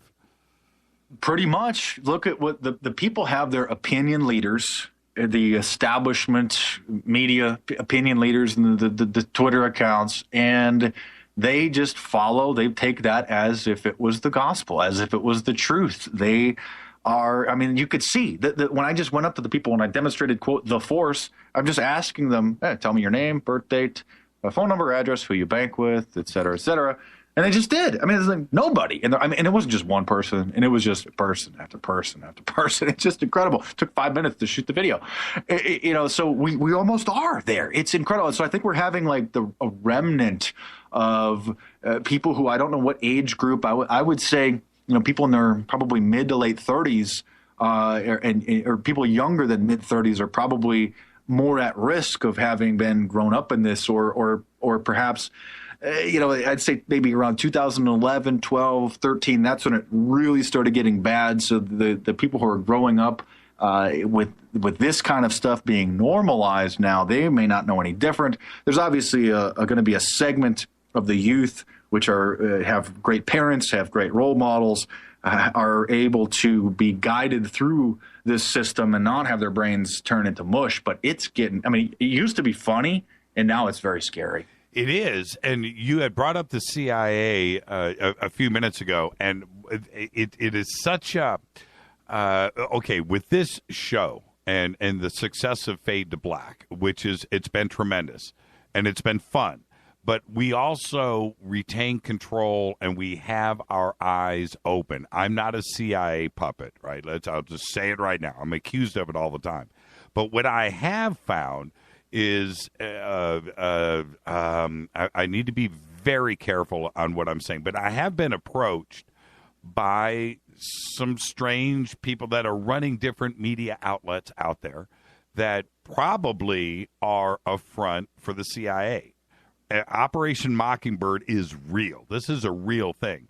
And the infiltration into Hollywood, not only by the Illuminati, but the CIA too, direct, this is something that is not fiction. This is not imaginary stuff. This is real. And my own experience scares the crap out of me. And therefore, I answer to nobody and I don't listen to anybody. We do our own thing here, and we won't align ourselves with anybody. And I think that's a good approach to take. How far has the CIA gotten into what we are seeing at the movies? We go buy a ticket and we go in and sit down. How much of it is propaganda? Now we're getting into the meat of the issue. And same with me. Nobody owns me. I don't have a contract with anybody. The only one who has any control over me is God. That's right. And, and I know how this system works. I've been in the studios. I've been in meetings with the big networks, with most of them, CNN included. I have the photos to prove. Sitting in the boardroom talking about pitching a show. And, we want to maybe, I've been there. Mm-hmm. So in my new book, The Illuminati in Hollywood, I've taken all of this data and pieced it together and source it, because it's not just about, I met somebody and I have this feeling and I think these things. Okay, now we're going to get into the real evidence here. The CIA has offices that are dedicated to working with Hollywood. They're called the Entertainment Liaison Office. In the 1990s, there was a CIA agent named Chase Brandon who was assigned the liaison to Hollywood, who then went on to help them produce a variety of films. And this is on the CIA's website. Okay, so this is Operation Mockingbird of Hollywood. And so he helped them produce shows and movies like The Recruit, which is about recruiting for the CIA, The Sum of All Fears, shows like JAG, The Agency, Zero Dark 30, these kind of shows. And this is, if you just look up the Entertainment Liaison Office of the CIA, it's listed on their own website. We have interviews with these liaison guys. Phil Strub over at the Department of Defense, they have their own office too. And so these are the guys who work with Hollywood, and this is an open secret. Those in the industry know how this works. And that's why I've sort of infiltrated it over the last 10 years and put the data together in my new book, because I want people to know how this works. So you have these big studios come to the liaison office of whatever your agency, the Department of Defense, the CIA, et cetera, and they give their scripts to the liaison officer. The new CIA guy, Chase Brandon, retired. The new guy's named Paul Berry. I like to name names when it's appropriate. And so these guys literally have what's called script approval. So if a studio wants to make a film, like let's say Mark Wahlberg's film, The Lone Survivor, where he played a Navy SEAL fighting in Afghanistan, the producers take the script, go to the liaison office and say, hey, we want access to some ships and maybe your bases and uniforms and all this different stuff, because you can't just go and rent an aircraft carrier or jets, or have access to the CIA's headquarters unless they have you have their permission. And so literally these producers get script approval and work in cooperation with these liaison officers to produce their films. And then they're given, like I said, assets, access to bases. I mean, Mark Wahlberg's film was actually shot on a military base. There were extras that are uniformed servicemen and women serving as extras in these movies through these offices. And because they're in the military, they're not actors. They don't have to pay, the studios don't pay the Screen Actors Guild daily minimum or any future royalties or anything like this. And so this is how, and these are just a few examples, these are how Hollywood movies work with government agencies to create films that are propaganda, because they'll never approve a script for a show or an episode of a show or a series or a movie, obviously, if those projects paint the government in a negative light. So we have films like Matt Damon's Bourne Identity about him being an MK Ultra mind control victim and an assassin. Obviously, the government's not going to help with that. They despise that kind of things. But they do help with films like The Recruit, The Lone Survivor, The Sum of All Fears, which actually the plot was changed from Tom Clancy's book, which originally they changed the bad guys. I mean, it was a novel around the Israeli-Palestinian conflict, but then in the film version, the terrorists were changed to white supremacists who wanted a new world order. So that's how this works. I'm on the page right here. I just tweeted it out, by the way, right? So I'm here. I'm on the CIA Gov page, and they should shut down the show here in a few minutes. So, but here it is. I'm reading directly from the page. If you are part of the entertainment industry and are working on a project that deals with the CIA, the agency may be able to help you. What a scary line, right? Yeah. We are in a position to give greater authenticity to scripts, stories, and other products in development. That can mean answering questions, debunking myths, or arranging visits to the CIA to meet people who know intelligence. Man, that is frightening. Yeah, and you're not joking. That is from CIA.gov right now. And so that's why I appreciate you having me on, so that we can bring these issues forward, because this is how the system works. And it gets so much more bizarre than that. I mean, we have actual actors who are recruited as CIA assets. We can talk about that, because these actors, when they go and shoot films overseas, they have access a lot of times to places, and world leaders want to come and hang out with them and meet them. And so these celebrities have doors that open for them better than any politician or most even covert, typical CIA agent or asset. So when somebody like Dennis Rodman goes and meets with Kim Jong-un, which he has, laugh if you will. Right. But let me finish. He is going to the CIA and being debriefed and is telling them what Kim Jong-un said to him, and vice versa, because a lot of these world leaders see these celebrities as superhumans and all-knowing, all-powerful beings, experts in everything. And so the CIA may actually also use people like Dennis Rodman and other celebrities to, and I'll tell you why I know this and where this has been verified, because they may actually have him try to present propaganda to the world leaders, because it will be received a lot more favorably than if they just have, the diplomat or somebody from the United Nations go and try to convince them of something. Hey, if it's Dennis Rodman and Kim Jong-un really thinks he's a great guy, if Dennis Rodman gives him some advice, it's more like to take it. And it's revealing information like this that it puts me in danger. Well, but this is the truth. If you think about it, when it comes to Kim Jong-un and the secrecy about where he is, how he the inside of those buildings and everything else, and you got a guy like Rodman that's breaking bread with them, right? Drinking. Now they know where the building is, how many rooms, where they walked through, what did he eat, what was on the table, who else was in the room, what's the layout. And that's part of the debrief, too, as well, because we don't have people over there. But you get a guy like Rodman, who is literally sitting next to him at a table. They get all of that information that they can't get anywhere else. And this isn't just a conjecture. This isn't just a conspiracy theory. I mean, we have a former CIA officer, 30 years in the CIA, a guy named John Rizzo. He wrote in his memoir and explained all of this. And in order to have their books published, they must be cleared by the CIA. So they even approved his book to be out there because, again, it's kind of just an open secret.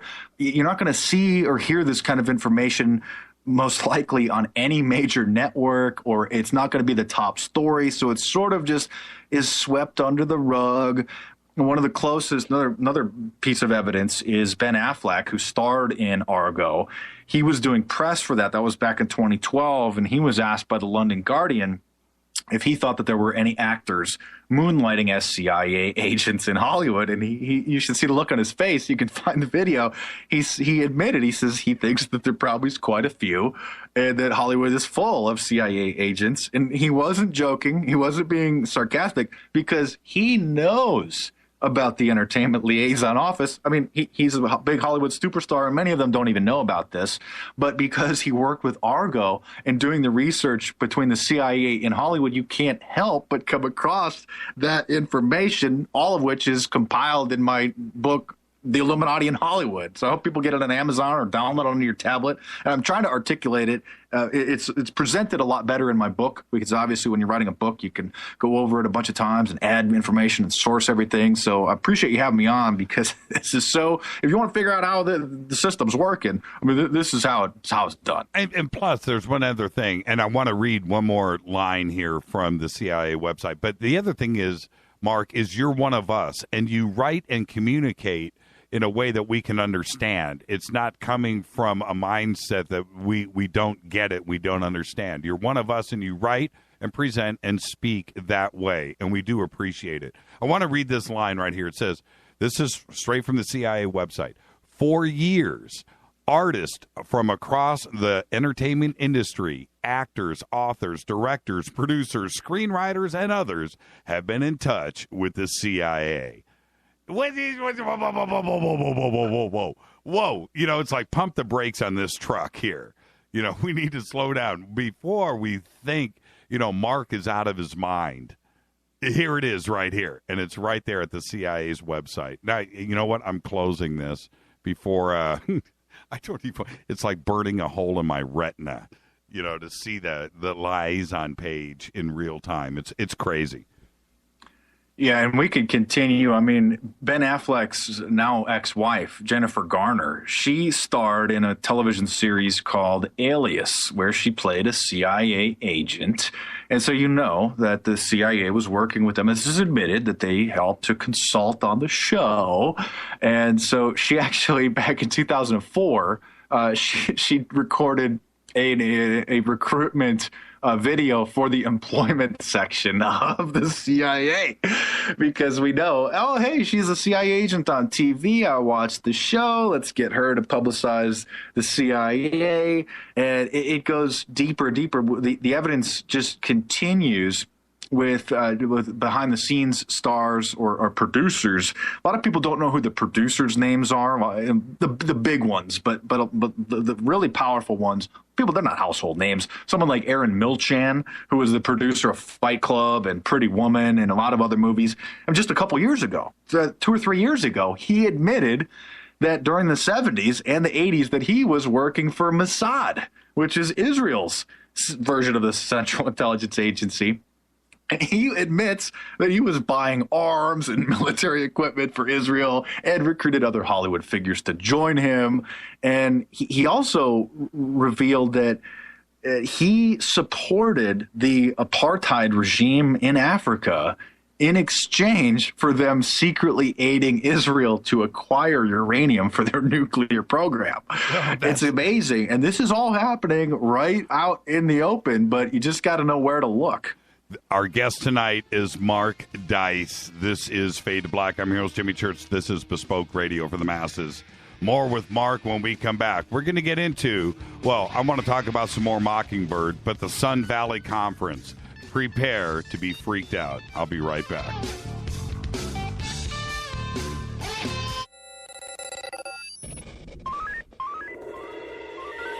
Way out here, we listen to Jimmy Church. You're listening to Fade to Black. Always on the edge of the hottest alternative talk. Jimmy Church with Fade to Black. KGRARadio.com. ¿Qué tal, mis amigos? Yo soy Mario Carson, el tiburón, y los invito para que escuchen a mi buen amigo Jimmy Church Radio. ¡Claro que sí! Not being able to fall asleep is so frustrating. The tossing, the turning, the adjustment of pillows and blankets. Ugh! Eventually you just decide to get up and start your day really early. It doesn't have to be this way though. Power Sleep is an all-natural non-prescription formula that will help you sleep like a baby. It contains neurotransmitter nutrients that promote the production of serotonin, which is responsible for feelings of well-being. Power Sleep is easy to digest and absorb and is made in a base of active probiotics. Don't miss another night of sleep.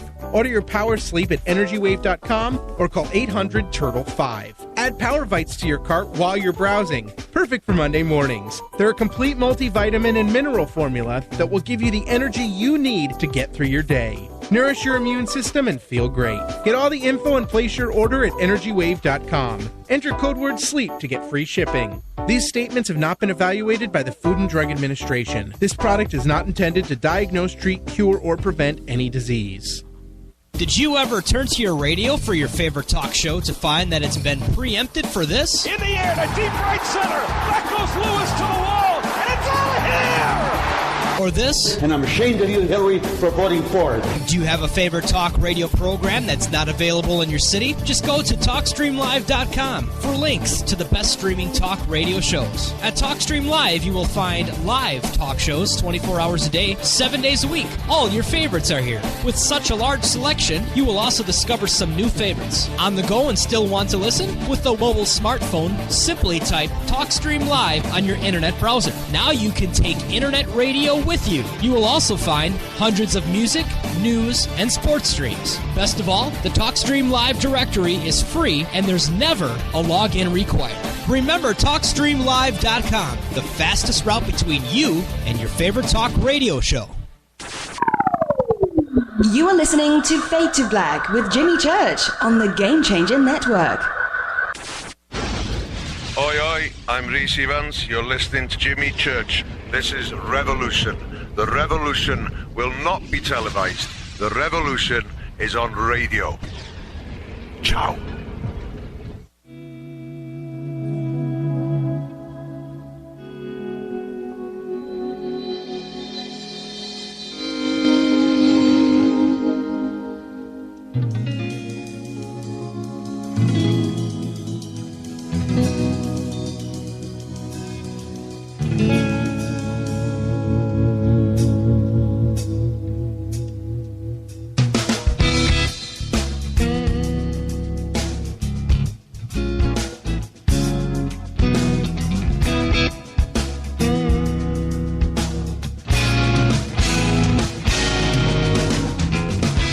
Welcome back to Fade to Black. I'm your host, Jimmy Church. Our guest tonight is Mark Dice. That's right. When you have open-ended, late-night, overnight talk radio conversation, this is what it's all about right now in real time. Mark, it's always great having you on, first off, and I just love the conversation, and we always run out of time, and we are in danger of doing that now, and I need to, with you, if you don't mind, we got to get into a few certain subjects, and one of them is the Sun Valley Conference. I know that you and I have talked about it before, but this is important, and most people don't know what goes on in Sun Valley. No, a lot of people who are into this kind of stuff, they know about the big groups, the Bilderberg, the Bohemian Grove, etc. But this is it is a Bilderberg group meeting for media. And I'd like to have everybody learn about it so that we could shine a spotlight on these devils. And this is a meeting that's been going on every July since 1983 in the town of Sun Valley, Idaho, where media figures, tech companies, because as you know now, tech is becoming media with YouTube and with, quote, social media. So literally, this is the place where Mark Zuckerberg, founder of Facebook, Twitter founders, Jack Dorsey, Google founders, Yahoo, all of these, Instagram, Microsoft, Bill Gates, all these guys, this is the place where they meet just after Bilderberg to go and then set the agenda for the media for the year. So Bilderberg is sort of the big ball of wax with the political and the economic. And so the Sun Valley Conference, there's a whole chapter in my new book, The Illuminati in Hollywood, about this.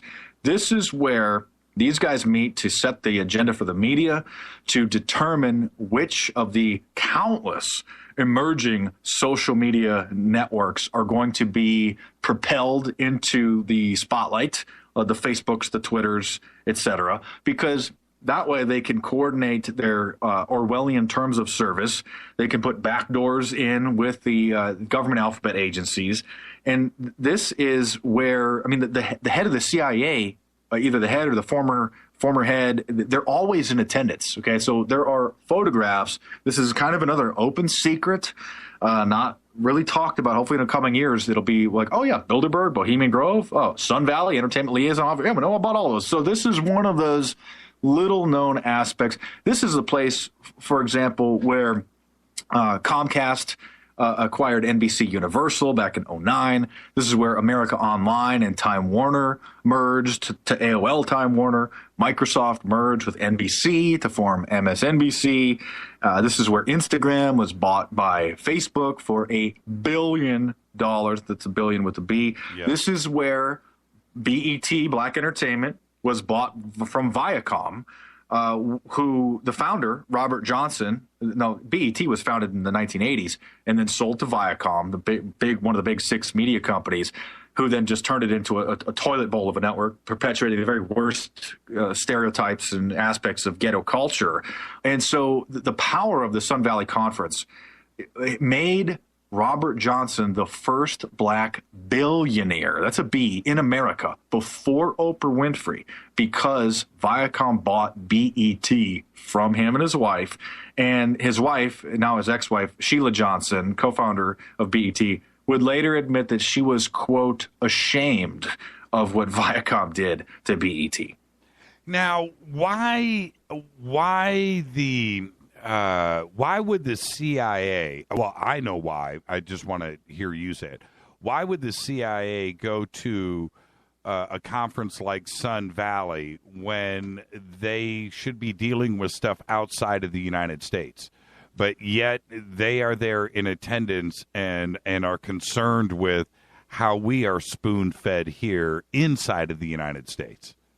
That's a fantastic question, which should continue to be investigated and impressed upon by these people, which is why we need to get these issues pushed out into the major media, which, we've done a little bit. We've gotten, largely thanks to Drudge Report and InfoWars, posting about the Bilderberg conference in the last few years, since maybe 2010. It's a little bit getting out there. They do address it always with the caveat of conspiracy theorists are worried about it. But That's a fantastic question because, not only are they meeting there, I mean, like, George Tenet was the keynote speaker. These people don't just go there. They're the speakers. And so, the question really, why is the head of the CIA going to meet with these guys? Because, the answer obviously is that they're coordinating the collective media strategy for the coming year.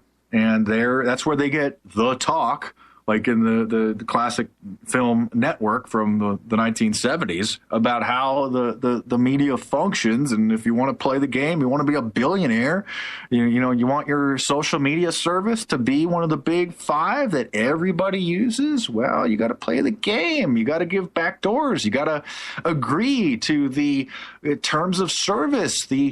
We're seeing this now with Facebook censoring, quote, anti-immigrant posts all over the world. We're seeing this with the discrimination against conservatives and anti-Hillary supporters on Twitter. And so this is where it all is discussed. This is where it is all agreed upon.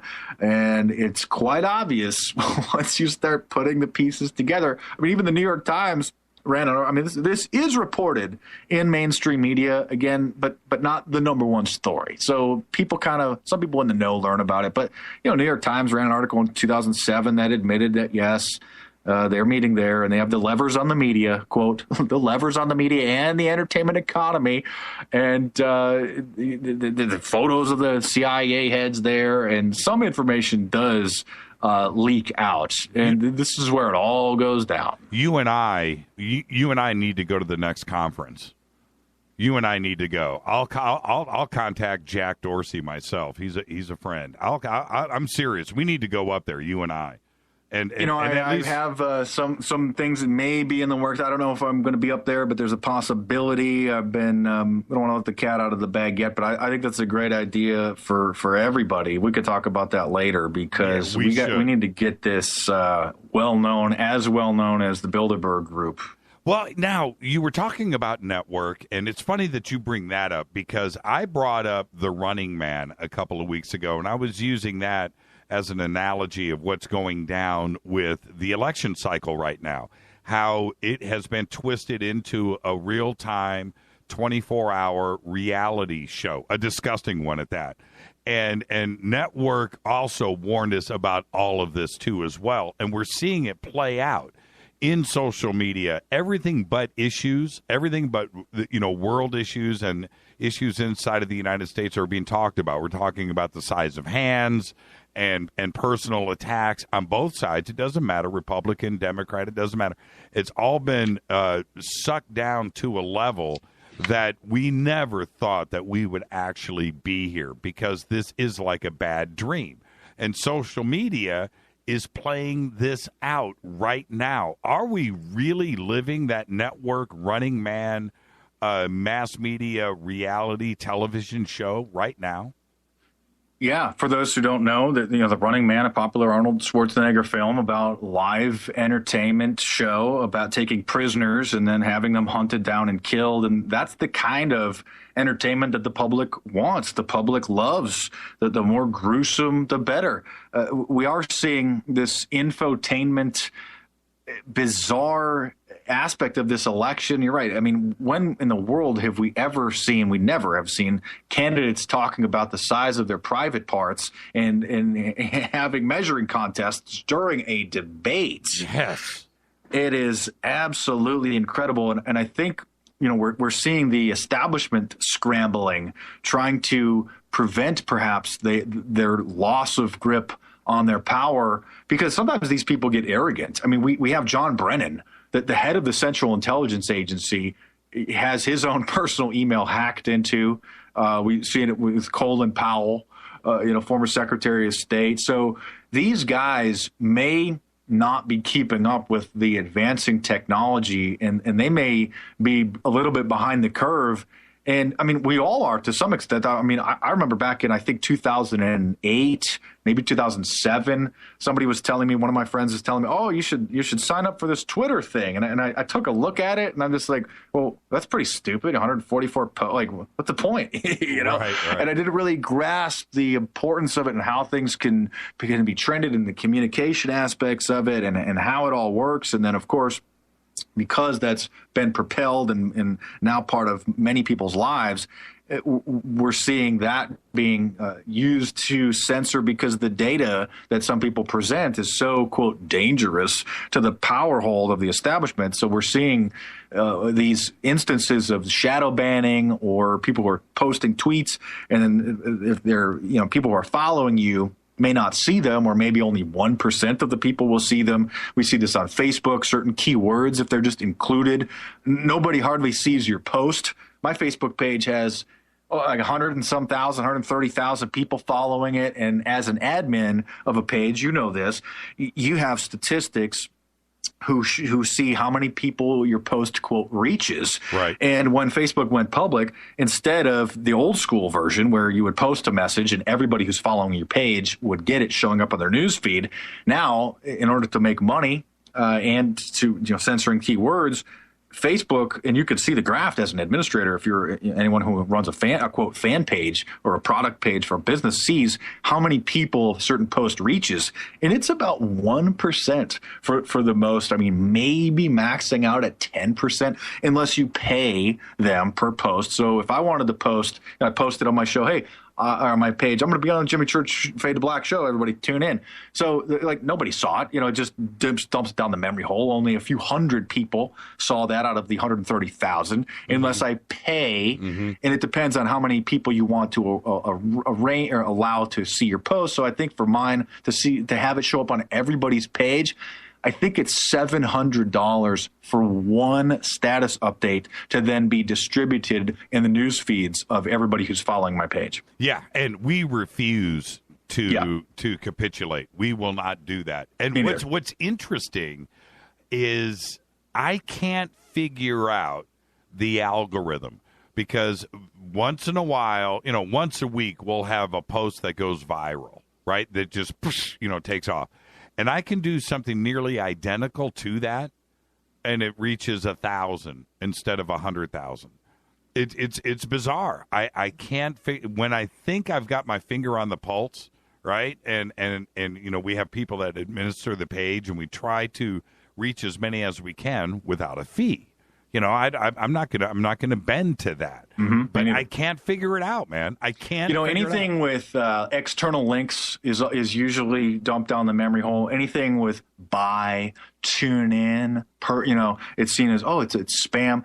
So for example, when I post one of my YouTube videos, just the link on Facebook, it'll get distributed to 5,000-10,000 people will see it on the Facebook page out of the 130,000. Right. But if I were to upload that video into YouTube's uploader, which facilitates massive copyright infringement, probably 95% of the videos that people see on Facebook are stolen, copyright infringed videos that don't belong to the person or the page posting it. They're just trying to do that to get views and drive traffic to their page to get more fans and all this stuff. So if I were to take my video and upload it into YouTube's video uploader, their algorithm favors that because they don't want you to leave Facebook. So if you post a link to somewhere, that they don't want you to leave their ecosystem. So if you just post like a message or only text only or a meme, then it will not be censored as much because there's a less likelihood that people are going to leave the Facebook page by clicking a link or leaving that whole ecosystem. You had mentioned earlier, I want to get back to this. You had mentioned that you had had meetings with CNN about a show. As you know, we're knee deep into network stuff too here as well. But for you are like the most censorable guy. If you're going to censor somebody, you censor Mark Dice. Yes, right? And that's it. So for you, what kind of pitch? I'm just interested. How was it? Hey, Mark, you can do whatever you want. Just come over here to the dark side, and you've got complete creative freedom. We don't censor here. We're the kinder, friendlier network. This is a great question because that's why I had to take pictures of covertly, and I posted them of myself in the boardroom and walking around because I could see how most people just wouldn't even believe it. Like, why would CNN allow you and why would they meet? So it wasn't to try to persuade me to the dark side. I actually was approached by a production company, a very popular one. I'm not going to say which one, but if I mentioned one of their shows, everybody would know. Oh, wow, that's a pretty big company, right? And so they meant well, and so they got me interviews with a variety of the networks, from Spike TV to the Sci-Fi Channel, many of the networks. And some of them I could see potentially, I could actually back then, maybe them actually allowing me to do a show about certain subjects. I've been a guest on a lot of these networks. And so, just for my popularity, for my expertise, I thought, all right, Sci-Fi Channel, they've had Joe Rogan on there. Right. Some of his stuff was garbage, but I thought, all right, some of these networks, they may work with me. So the studio got an interview with CNN. And I'm in San Diego. I'm an hour and a half away from LA. And when they said we're meeting with CNN, and I told them, I said, hey, they're never going to hire me. Like, bro, this is either garbage or you're going to have me pitch a show. And this was going to be a show about my book, Big Brother, The Orwellian Nightmare. It came out in 2011 about all the spying and all the stuff before Edward Snowden. And so it wasn't like a conspiracy show. This has been an 8-episode thing about spying and car hacking and all these things. So then when they said, hey, we got a meeting with CNN, I told them, I said, well, dude, they're never, ever going to hire me as someone who calls, President Obama a pawn of Satan and, an Illuminati conspiracy guy. Like, are you crazy? Either they're going to like the concept and then they're going to dump me. But I said, hey, you know what? Hey, you're going to get me in the door for CNN. I'm going to go. I'm going to talk to these people. It's going to be hilarious. I'm going to take some photos. I'm going to do some research. So I went and met with them, and it scared them to death. Like Hollywood has. This is in Hollywood, so CNN. Yeah, you went to Sunset and Vine, the CNN building. Yeah, for those people who aren't in Hollywood, they don't in LA. They don't probably find it hard to believe that there's a whole CNN building in Hollywood dedicated because the news is entertainment. So I'm up there. And you can't even get onto the property. As soon as you pull onto the property, security comes and they said, "Hey, are you Mark?" And they had my name tag and they had escort me in. And they're like, you can't even step onto the property without being approved. So the reason I was allowed there is because the network or the studio, the production company, had an in and they had produced some very well respected popular shows. And so I don't think CNN really knew. They just said, "Hey, such and such a studio wants to pitch a show about, okay, let's do it. They have good reputation." And then then there's me, So most of the studios that I went with, they already knew who I was. I was shocked. Okay, Sci-Fi. They're like, "Oh yeah, we know who Mark is." Discovery Channel. They're like, "Oh, dude, we're big fans." So it was pretty surreal. So I thought, all right, we'll do it at CNN. And they were just scared to death just from the data that I was telling them. I was like, here's what we're going to do the show. And I toned it down. I was like, hey, this is a serious issue. And here's what we're going to talk about. And I gave it 100%. And of course, they never called back. They never wanted it. One of the other networks, I won't name which one, said that, hey, they absolutely love me, love the concept, but I'm a, quote, liability because he said this, because he's said this, he's done this. And they just went through the whole list of reasons why. And so I talked with the producer, the would-be producer. I'm like, so this is kind of what I figured. And he's like, yeah, you're pretty much screwed. People have been suspended for way less. And I told him, I said, well, dude, no offense, but you guys don't even know anything about me because, you probably wouldn't have wasted your time if you would have. But so it was a great experience to actually be in those meetings and see how it works and see what they want.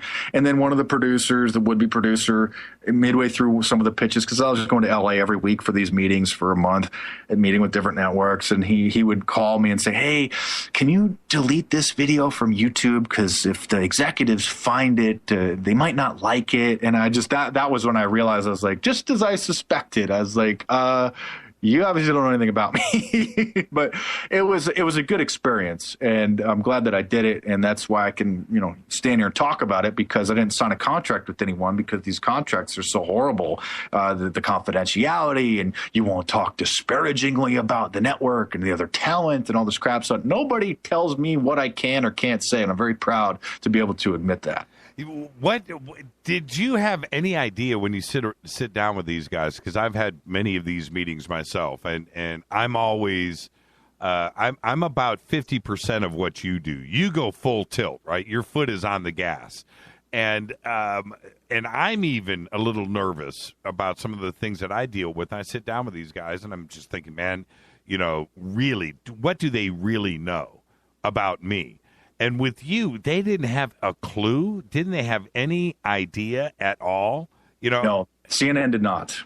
The other networks did. But as far as they know, it was just another pitch meeting from another studio that's well respected. And so the only thing that they did is they gave them my name to be cleared with security so I could get an ID badge.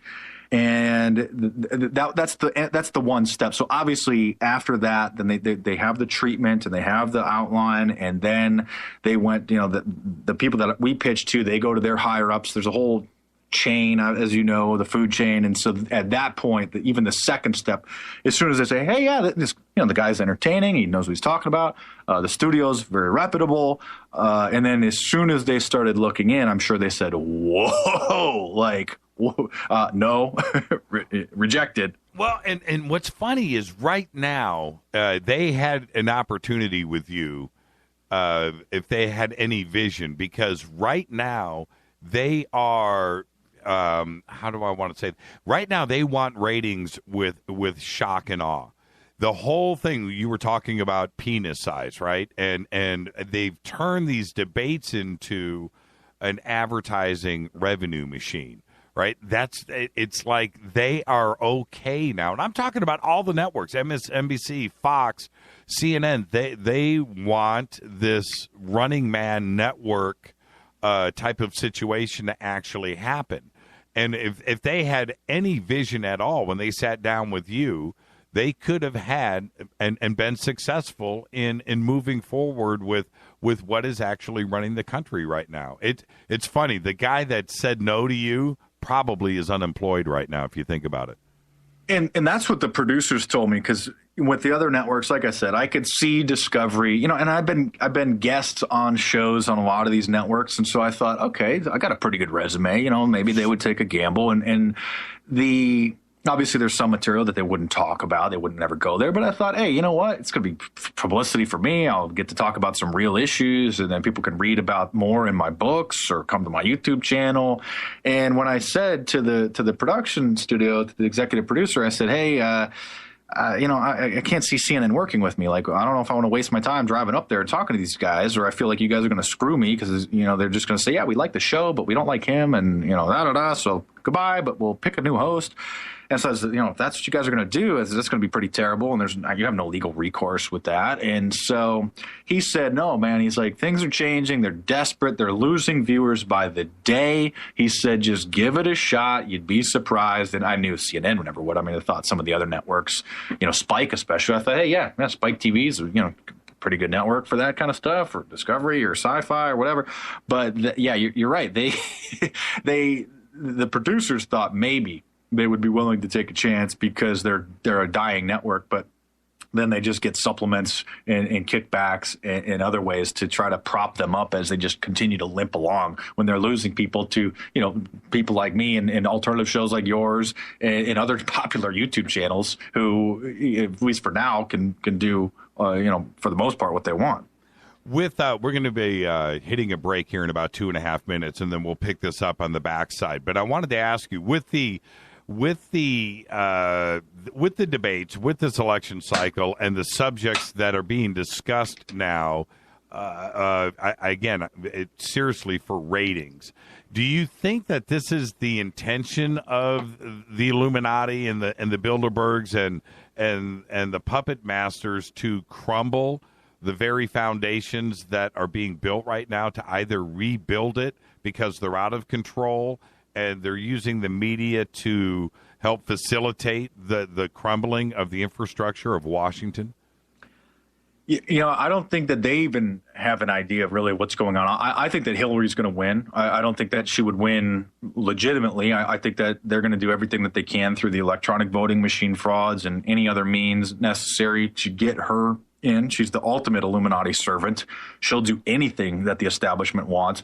I think Trump came out of left field. And while I disagree with a lot of his policies, very, very tyrannical. I mean, if he were to win, he could very well become a terrible dictator and suspend the Constitution. And I mean, his views on torture and spying, I mean, he could be very scary. So I don't say that I support him. I support some of his policies. I can understand the appeal of why people are so upset with your typical politicians. The liberals who got duped by Obama are sick of it. They're seeing Marco Rubio being the establishment favorite. Now the Jeb didn't have it in him. And so I think the many people are just tired of politicians. They see Trump as being a smart businessman who they want America run like a business. It's financially, it's failing. And so I think that that's part of his appeal. And they probably don't know what to do, which is why you're seeing them compare him to Hitler and showing people waving their hands and claiming it's a Nazi salute. And Saturday Night Live just put out a spoof ad over the weekend about racists for Trump, and it showed a bunch of little KKK and Nazis in a funny little spoof ad about why they support Donald Trump. So I think they're trying to do everything that they can to try to bring him down to get Marco Rubio, which is failing. He was the second choice for the establishment after Jeb didn't have it in him. And so I don't think they know what to do, but ultimately I think Hillary, unfortunately, will win. It seems like the heads are spinning around, and they've just gone off the rails, and they don't know how to get this bus back on the road. And that's just me, but I think that's where we're headed. This is Fade to Black. Our guest tonight is Mark Dice, the one and only. More with Mark. Hey, Mark, you want to take some phone calls? Sure. Let's do it right after this short break. Hi, everybody. This is Rob Halford, the Metal God, on JimmyChurchRadio.com. KGRA Radio. Intelligent talk. If your home has hard water and it's leaving white spots, then it's likely that limescale is clogging your pipes. Limescale can cost hundreds of dollars a year in wasted energy and early appliance breakdown. HydroCare systems available at Wave Home Solutions prevent and remove limescale with just a simple filter change every 3 years. There are no salts, chemicals, or magnetic coils. Satisfaction guaranteed. For more information, just go to bestwater123.com. That's bestwater123.com. If you're a talk radio fan, AccessRadio.net lets you listen to the best talk shows anytime and from anywhere. Works on your mobile or landline phone, and there's no cost if you have unlimited minutes. No need to use your data. Find your favorite talk show listen lines and discover new ones. Now you can listen on your schedule. Go to AccessRadio.net. That's AccessRadio.net. Save your favorite listen lines today.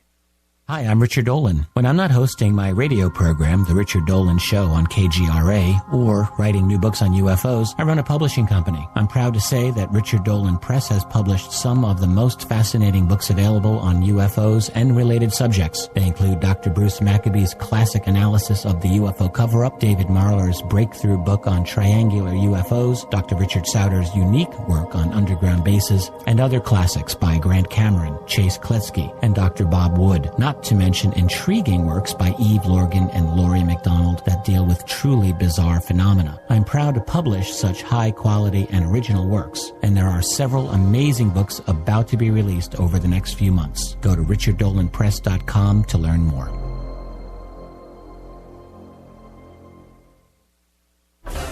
Did you know that when you're on the road with limited data or Wi-Fi available, you can still listen to every minute of Fade to Black by just calling 605-562-4482.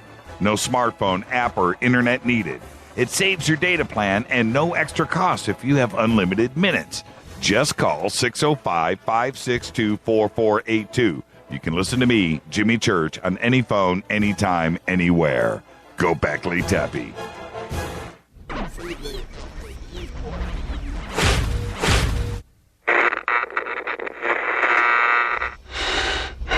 You want to know a secret? I love ponies. I really love ponies. I'm serious. I couldn't stay sane without ponies to brush. Why Fade to Black? Because you never got that pony. Damn it. This is Fade to Black with Jimmy Church on the Game Changer Radio Network and KGRA, the Global Radio Alliance.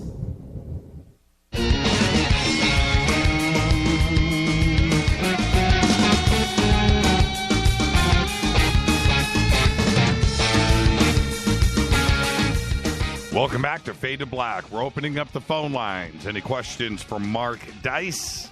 323-825-5045. I'm your host, Jimmy Church. Fascinating conversation tonight.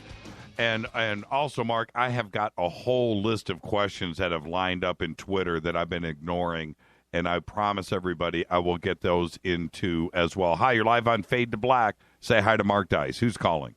I'm Mark Dice. This is Jose. Hey, bro. Hey, Jose.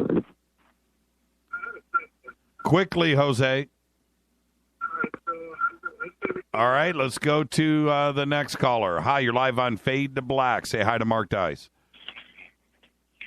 Oh, Mark, this is Casper Parks. I was wondering what you thought of Podesta. In several interviews now, one recently in the last couple of days, keeps bringing up the UFO alien cover-up of Roswell and that Hillary will get to the bottom of it.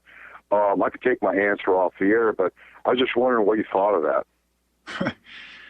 You know, that could be a desperate attempt to try to get some in the quote fringe to start to believe that Hillary will reveal that. I haven't looked too much into that. The UFO thing isn't really an area of my expertise, but that's a fascinating point that I'm going to have to look more into. I think that Jimmy would probably know more about that than me. Yeah, we've been talking about that for a while now. But hey, Casper, thank you for the phone call, brother. All right, bye. I'll talk to you. That's Casper Parks, man, the author, calling in to speak to Mark Dice, man. How cool is that? Okay, hi, you're live on Fade to Black. Say hi to Mark Dice. Hi, it's Jose again. Oh, hi, Jose. Say hi to Mark. What's your question? Yeah, Mark, so I'm getting into this truther movement. I want to know how you got into it. You know, I got into it back in 2004, so this was before YouTube, before any of the social media, and I had just graduated college, bachelor's degree in communication, and loved researching. Part of my college work was reading and researching and giving presentations. So I sort of had a void where I didn't have to research anything. I didn't have to do any papers on anything. And so I had a lot more time to start looking into, this new world that I was stepping out into, the quote, real world. And then I had a job which had a lot of free time where I could have my laptop with me in the downtime, and started researching and finding all the fraud about the Iraq War and the inconsistencies with 9/11, and that just went down to the Bohemian Grove, the Bilderberg group, and I thought, this is so amazing. I had a gift to write papers and give presentations when I was in college, so then I started writing the Resistance Manifesto, which came out in 2005, which you can get all of my books at paperback on Amazon, or just go to the App Store and Google Play or Kindle or Nook and download them. So that's a great question. That's how I got started right after college, 2004, into the real world. And here we are 12 years later, and it's an incredible ride, but it's getting pretty scary. Thank you for the call, Jose. You have a great, safe evening. You too. Thanks. I cut him off. I didn't mean to do that. Hi, you're live on Fade to Black. Say hi to Mark Dice. Hi, Mark. Hi, Jimmy. Mark, I wanted you to elaborate on a couple of things. I'm not sure if I asked you this before, but Chuck Barris of The Gong Show, whether you heard anything more about him or that was BS, that he really was a CIA hitman. And then I'd like to hear a little bit more about the Bohemian Grove, because there are so many stories connected with that. Thank you for the call, Dino. I haven't heard anything about the Gong Show. I'll have to take a look into that. I mean, as far as the Bohemian Grove, I did publish a book called The Bohemian Grove Facts and Fiction, which you can check out. And it's there's a lot of crazy rumors around there. But again, I have the yearbooks. I have, I think, 4 copies of the Annals of the Bohemian Grove. I've interviewed Mary Moore. I was given a membership list and other mementos from employees there. So to really get into it, check out the Bohemian Grove Facts and Fiction. But it's there. They're doing mock human sacrifices as far as the real, the allegations of child abuse and real, quote, sacrifices that may have been or continue to be done in smaller sub camps. There's about 120 different groups within the Grove. So some of those camps, I think, that's where the Illuminati operates. So the real horrors aren't part of the whole club. I think that's sort of is a subsection. You couldn't even get through the roadblocks up there now. They would see you coming, wouldn't they? They probably would. It's pretty incredible how recognizable I am now, and it's good. I mean, I have a lot of police, local police, which have my back. I mean, I was handcuffed and had 3 squad cars come in the middle of a YouTube video for something that we were shooting, and the cop recognized me, thankfully, and he just rolls his eyes. He's like, "Oh man, okay, he's making your YouTube videos, bro." But when I was there in 2012, they had, and I have video of this. I mean, there were canine units and everything there, and now with facial recognition scanners rolling out, yeah, they would spot me a mile away, and I wouldn't break in there because I don't want to get arrested for trespassing and all of this. So it's been there, done that, but it's a fascinating place. It is the summer camp for the elite. It is the consensus building, Bilderberg picnic, so to speak. You wouldn't martyr yourself for the movement? Well, I mean, I have better things to do. I think that would slow me down in other ways, and I think it's already been done. Yeah, it has, but wouldn't it be kind of fun?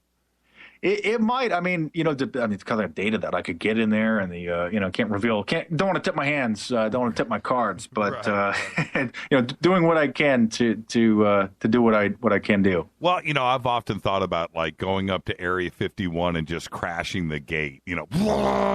Just with a live stream and then having it backed up in the cloud so that they can't confiscate the footage. Yeah, taking one for the team. Okay, Cortana wants to know, what do you think about Vice and Viceland, the new channel? Vice, I mean, their reporters have some balls. I mean, they've done some pretty incredible stories there. I haven't followed them too closely. I know that they did purchase the H2, History Channel 2 channel. So now I don't know if Viceland is on. Yeah, went live. Networks. Yeah, went live a few days ago. Okay. I have to take a closer look at them. I think they have a certain demographic, and I wouldn't be surprised. I would actually doubt that they haven't had the talk or that they haven't been to Sun Valley. It's hard to get to that level without having the Men in Black come and tell you how it's going to work if you're going to proceed. There is a series of videos that they did. The head of the network went over to North Korea. And that run of videos, you should just go Vice in North Korea, right? I saw it. And oh, you did? You see the whole series?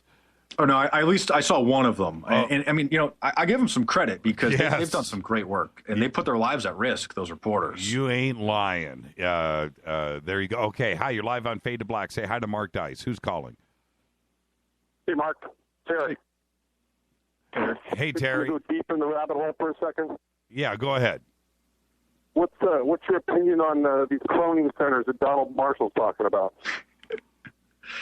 Oh boy! So there's a dude out there on the internet, and many people on YouTube, and so claiming that I myself, Jimmy, am a clone from part of an Illuminati research project, and I have escaped, and that is why I am. Able to reveal all of this data. I knew it. I'm a normal guy. I'm not a clone. I knew it. And I think that this guy's an opportunist because so many people they'll be duped by the most ridiculous things. And we've seen this happen over the years in the 70s with John Todd. We've seen it with Kevin Trudeau claiming Illuminati affiliation and insider knowledge. We've seen it with Bill Schneblin, claiming to be an Illuminati member himself. And so a lot of these people I've researched in my previous books inside the Illuminati is one of my favorite about, really looking at the real core of the history and the facts and some of these people. So this individual, and I don't like to give these people any promotion because largely they're just looking for people to go and watch their YouTube channel and get more views, get their little AdSense money and try to get their little internet fan base built up. So no, I'm not River Phoenix. I'm not a clone from the Scientology Illuminati Cloning Center. There you go. Thank you for the call, Terry. All right, bye. Yeah, have a good night.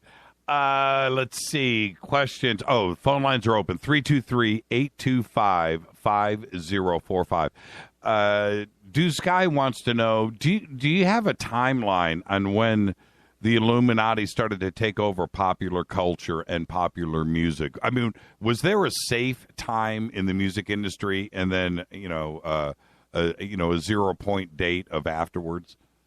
It appears that after the year 2000, it really started getting ramped up.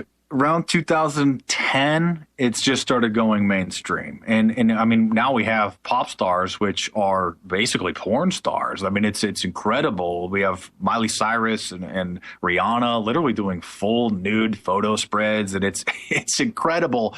So I think in the last 10 years, media has infiltrated everyone's lives, and now everybody. When I was a kid, having a television in your room was something special. It's like, wow, you have your own TV in your own room. And now the kids today have, a television and the internet in their pocket.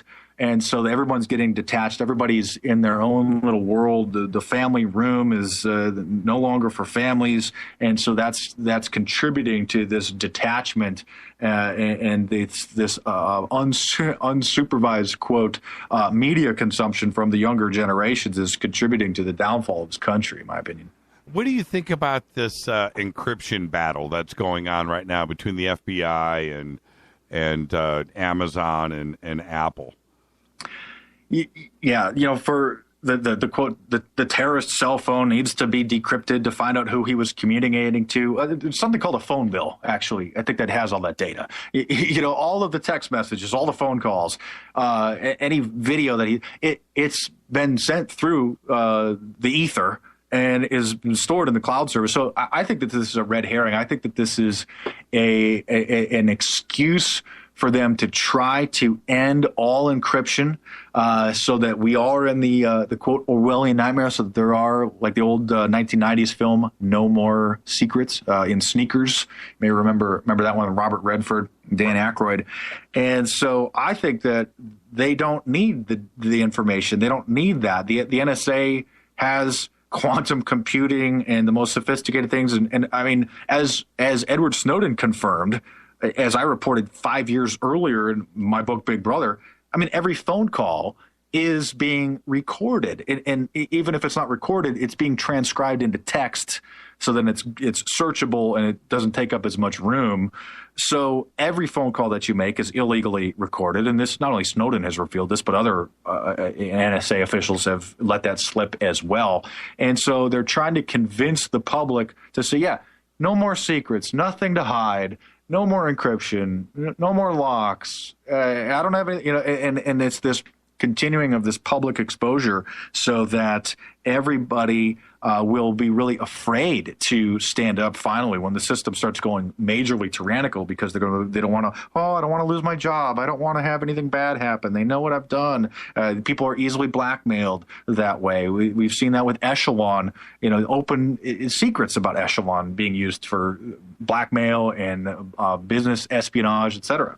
Yeah, I agree with the red herring aspect of this, and I'll tell you, I have two reasons to say that. Number one, if Tim Cook, the head of Apple, was kidnapped, and one of the kidnappers left behind an iPhone 5S, that baby would be cracked inside of 30 seconds. Okay, that's the end of that story right there. So don't tell me it can be done. And the second part of it is, I got an email from somebody at Apple, a software guy, and he explained a 5-point thing to me that was an eye-opener. But one of the things that he said in there, he said, look, nothing is secure. And one of the most open, unsecure platforms out there is a cell phone. It's online. It is not locked down at all. That's it. There is plenty of ways in and out of everything. And one of the most unsecure things that you can have is a cell phone. And it was a pretty crazy email. I should actually let you check it out. Hi, you're live on Fade to Black. Say hi to Mark Dice. Who's calling? Hi, Mark. It's Jana. I may go down the rabbit hole a little bit, too, but I know Jimmy doesn't really like to address the subject on his show, but I'm curious as to your opinion on the flat Earth theory and, is the Illuminati hiding this from us? And I don't necessarily believe it, but at the same time, I'm still up in the air. So I'm curious as to your opinion. Okay, there you go. Go ahead, Mark. Well, yeah, I've been exposed on YouTube as working for NASA as a secret agent to keep the, quote, truth about the flat Earth hidden. So the flat Earth theory got a resurgence largely because of a rapper named B.O.B. started tweeting about it. Neil deGrasse Tyson, a popular astrophysicist, started tweeting in response. It made it into the entertainment columns and things. And again, going back to our original conversation, celebrities are seen as all-knowing and all-powerful. So because this rapper starts tweeting out, quote, evidence, his teenage fans, college kid fans, other adults whose brains haven't matured, stunted growth neurologically, take this guy as being the truth, and then they go and watch some YouTube videos that are half true. So I mean, these guys are 400 years behind the times, and they get so paranoid. And perhaps my videos about this, it wasn't a nice tone. I could be pretty mean and sarcastic, and that turns a lot of people off. So I should have done a nicer, more humble video debunking it and really covering why the Earth isn't flat and the evidence for it, and how it was how this theory has been debunked 400 years ago. It doesn't make any sense why they would be covering up the flat Earth. This is just one of those, a conspiracy a conspiratainment. It's an entertaining idea for those who unfortunately don't have a grasp of how science actually works and the astronomical proof or evidence for why the Earth is actually round like the moon, and the shadow and the curvature of the Earth, and when you can see the buildings are starting to. There's a whole bunch of solid evidence to debunk the quote flat Earth, but unfortunately people. They like to just watch a YouTube video that's maybe entertaining and have some creepy music behind it and smoking their bong, and then they just get lost. And so when I did a video about this, kind of laughing it off, then I didn't realize how many flat earthers there are out there, because now that people are, Mark Dice works for NASA and he's covering it up, and he was from the cloning center and he was created by the Illuminati to hide the truth from us. It's just insane. And thank you for the call, Cortana. Is this, I have I can't understand, Mark, why this even took hold. I mean, seriously, of all of the things that you could just dream up, the flat Earth, and it actually, like you said it's amazing how many people are behind this, and you've got a lot of followers, you have a lot of subscribers, you have people that pay attention to you, and then it's shocking to find out how many people really are listening to this. I don't understand. Subscribers when I made the video debunking it or ridiculing it. It's and I'll tell you why. You raise a good question. How is this possible? It's because people are so paranoid and so distrusting of quote establishment or conventional wisdom or supposed established facts that they're so easily manipulated now to say, oh, no, that's an establishment. That's from NASA. That's from the government. That's from your school. That's from the teachers, the government propaganda. That's not true. And I demonstrate how gullible these people are in my YouTube videos. And so it's sad. It's sad that it's believed. It's sad that I'm being attacked for ridiculing it. But it's fascinating. I mean, it's just bizarre. Thank you for the call, Cortana. Be safe. Thank you. Let's go back to the phones. Hi, you're live on Fade to Black. Say hi to Mark Dice. Hey, Mark Dice. Hey, Jimmy, this is Josh from Texas. Hey, Josh from Texas. What's cracking?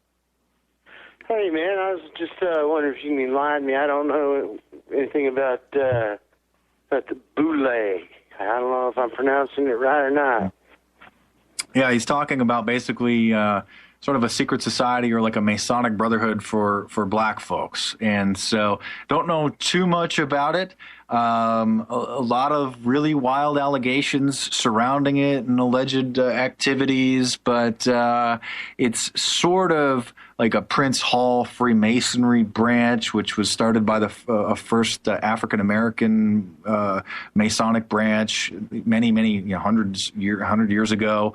And so there's a lot of ideas going on around there about how, that's where the supposed successful African Americans go through these societies. And I don't know too much about it, but I can say that a lot of these fraternities and brotherhoods and groups, it's a place for people to network and to share like-minded ideas. And so you often can't lump all of them. Not all Masons are bad. There's certain black lodges. Not everybody that goes to the Bohemian Grove is a devil worshiper. A lot of well-meaning, successful business people will go there to other similar groups that may have a tarnished reputation. But a lot of times it's sort of like it's one fraternity at a particular college, which is infiltrated and notorious by a bunch of dirtbags. It doesn't make the whole fraternity system bad. So I don't know too much about the ballet, but I hope that kind of can point you in the right direction. Thank you for the call, Josh. Thank you. Yeah, thank Bye. you. Yeah, we got the smartest audience out there ever. It's pretty amazing. And what about the challenge of making an anti-Illuminati movie? That's a great question. And there's actually a chapter in my book, Illuminati in Hollywood, about these kinds of films. They do occasionally work or anti-Illuminati or sort of they highlight an aspect of it. So sort of like we have the Skulls in 2000, right? About the secret society.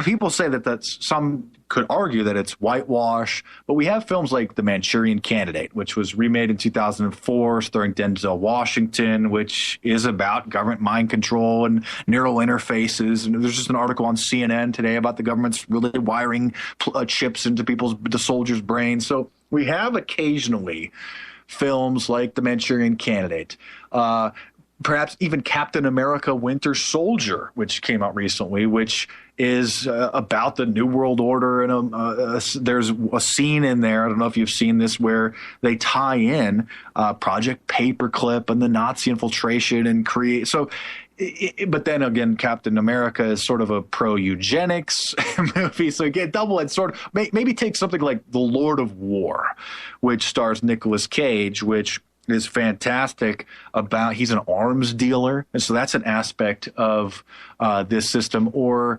like films like The International, which is about a criminal bank that is, has arms that assassinate people in divisions. And that's based on a real bank that was doing deals with dictators and with arms dealers and drug cartels. So occasionally, some of these studios, they won't shut these projects down because they're entertaining. They'll bring in some money, perhaps because they're based on a true story. It may be more appealing, and so it can be used as a launch pad for a discussion.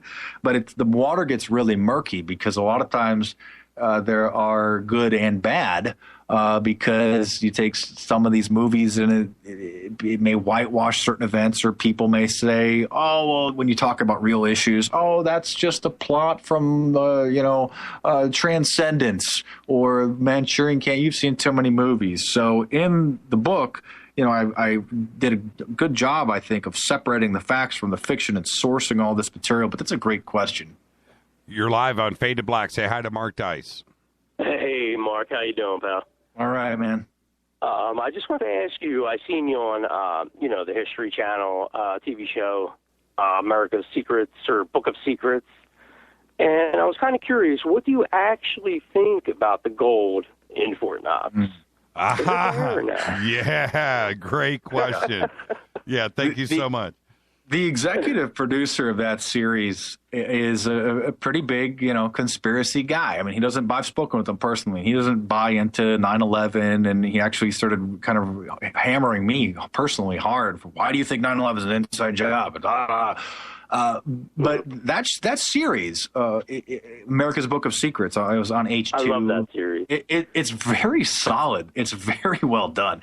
And I haven't researched much about that, but I think there's a lot of evidence to suggest that there may be little gold in Fort Knox. So they may be doing a shell game. Actually, the Federal Reserve in New York has supposedly more gold. But there's been a lot of issues about, I think Germany wanted to get some of their gold, and the Federal Reserve said, no, we can't do it. So I wouldn't be surprised if we're just like Nazi Germany crumbled, and then when all the truth comes out, you just can't believe, or it's hard to believe what kind of corruption and how deep the corruption went. I think that when this country collapses, and it probably will, we're seeing probably the middle stages of this now. I don't know if we can even return it. It might be too late. I think that those sorts of things will come out, and I think that the public will be stunned to really find out what it is that's been going on. Hey, Mark, can I get you to hang on and take some more phone calls, because I've got them backed up here. You want to do a little overtime? I'll do 15 overtime. Yeah, there you go. That's what I'm talking about. Thank you for the call. And hey, no problem. Thank you, Mark. And you guys do great work. I really appreciate everything you guys do. Yeah, thank you so much. Thank you so much. Let's keep doing this. I'm going to take a quick break, and we will continue with your phone calls. Do a little overtime with Mark Dice. This is Fade to Black, bespoke radio for the masses. If you're on hold, you stay right there. 323-825-5045. This is Fade to Black, bespoke radio for the masses on the Game Changer Network and KGRA The Planet. More with Mark Dice and your phone calls right after this short break. Stay right there.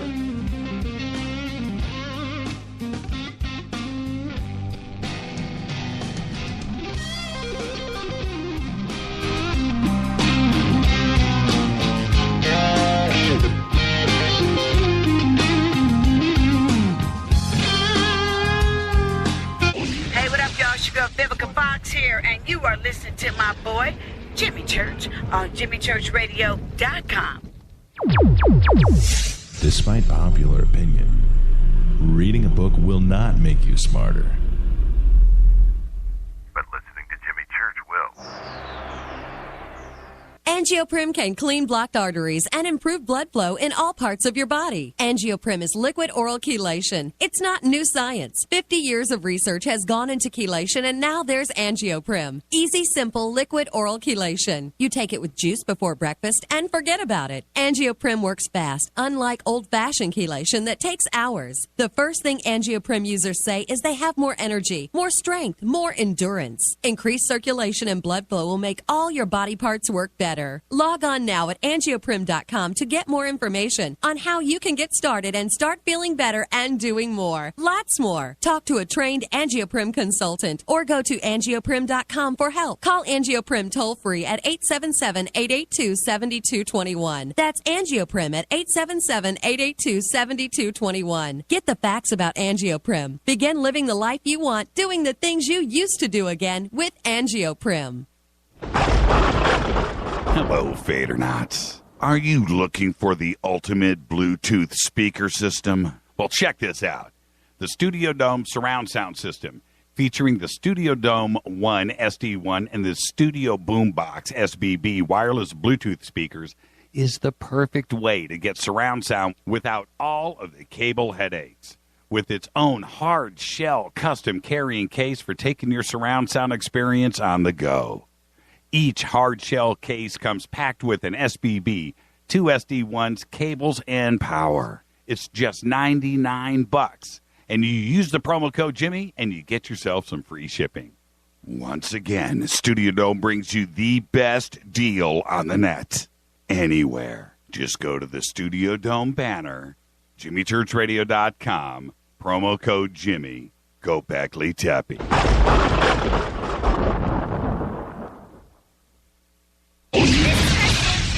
Brittany, Gabby, and you're listening to JimmyChurchRadio.com. It's not a lifestyle we chose. We were born this way. KGRARadio.com.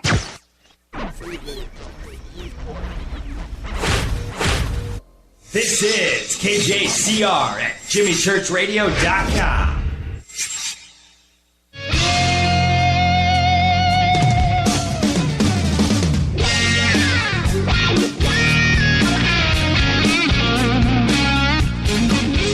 Welcome back to Fade to Black. I'm your host, Jimmy Church. Tonight, Mark Dice is with us. Got him to hang on for a little overtime with you guys, taking your phone calls. Got time for a couple of more. 323-825-5045. Let's go back to the phones. Hi, you're live on Fade to Black. Say hi to Mark Dice. Hi, Mark. This is Mark from Oregon.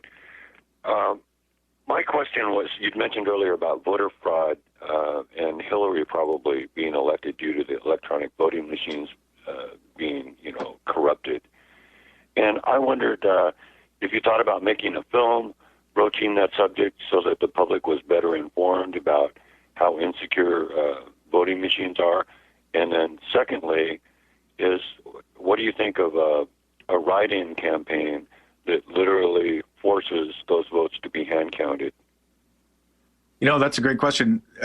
There was a documentary produced by HBO, nonetheless, which is an affiliate of one of the big 6 networks. So again, sometimes the truth will leak out. You can't stop all documentaries and all radio show hosts from talking about things. There are leaks out there called Hacking Democracy, which came out, I don't remember what year it is, but it's probably going on 10 years old. And so that film demonstrated they met with the hackers. I don't have the resources to put together full feature-length documentaries. I just, through my YouTube channel and my books, I try to raise these issues. So it has been done. As far as the write-in candidate, I don't know. I can see how the establishment right now, they're just scared to death of Donald Trump. I'm just looking at another headline now, how at the American Enterprise Institute's annual World Forum, the top subject was how to stop Donald Trump. So I see him, and again, I don't support him. Some of his policies are terrible. Some of his views are horrible. But I do see him as having perhaps at this time few to little strings attached other than his ego, which may be attached to saving America, which may be why he is seen as one of the biggest threats, because of his ego is attached to it, as opposed to being a part of the greater work. Oh, and by the way, Jimmy, did you see that Newt Gingrich admitted that he hasn't been initiated through the secret society? He admitted that on Fox News. So even Newt Gingrich, former Speaker of the House, apparently maybe have a come to Christ moment and is maybe regretful for the country that his kids and grandkids are inheriting. I couldn't believe it when I read that. I just couldn't believe it. I seriously, I couldn't believe it. Well, Mark raises a good point, though. Well, both of you do, because you're both named Mark. Is this, if there wasn't one single vote cast, somebody would still get elected. That's how corrupt it is. I mean, if there wasn't one, somehow somebody would manage to get elected.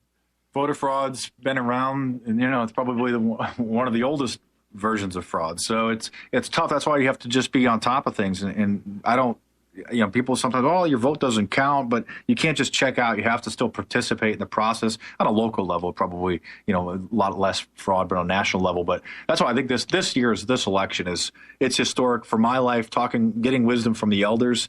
I've talked with people in their 80s, 90s around, and they're saying the same thing. This is the most bizarre election of their lifetime as well. Yeah, we're going to see the changing of the guard. I don't know if it's going to be positive or negative. I really don't, but something big is on the horizon. Hey, Mark, was that it?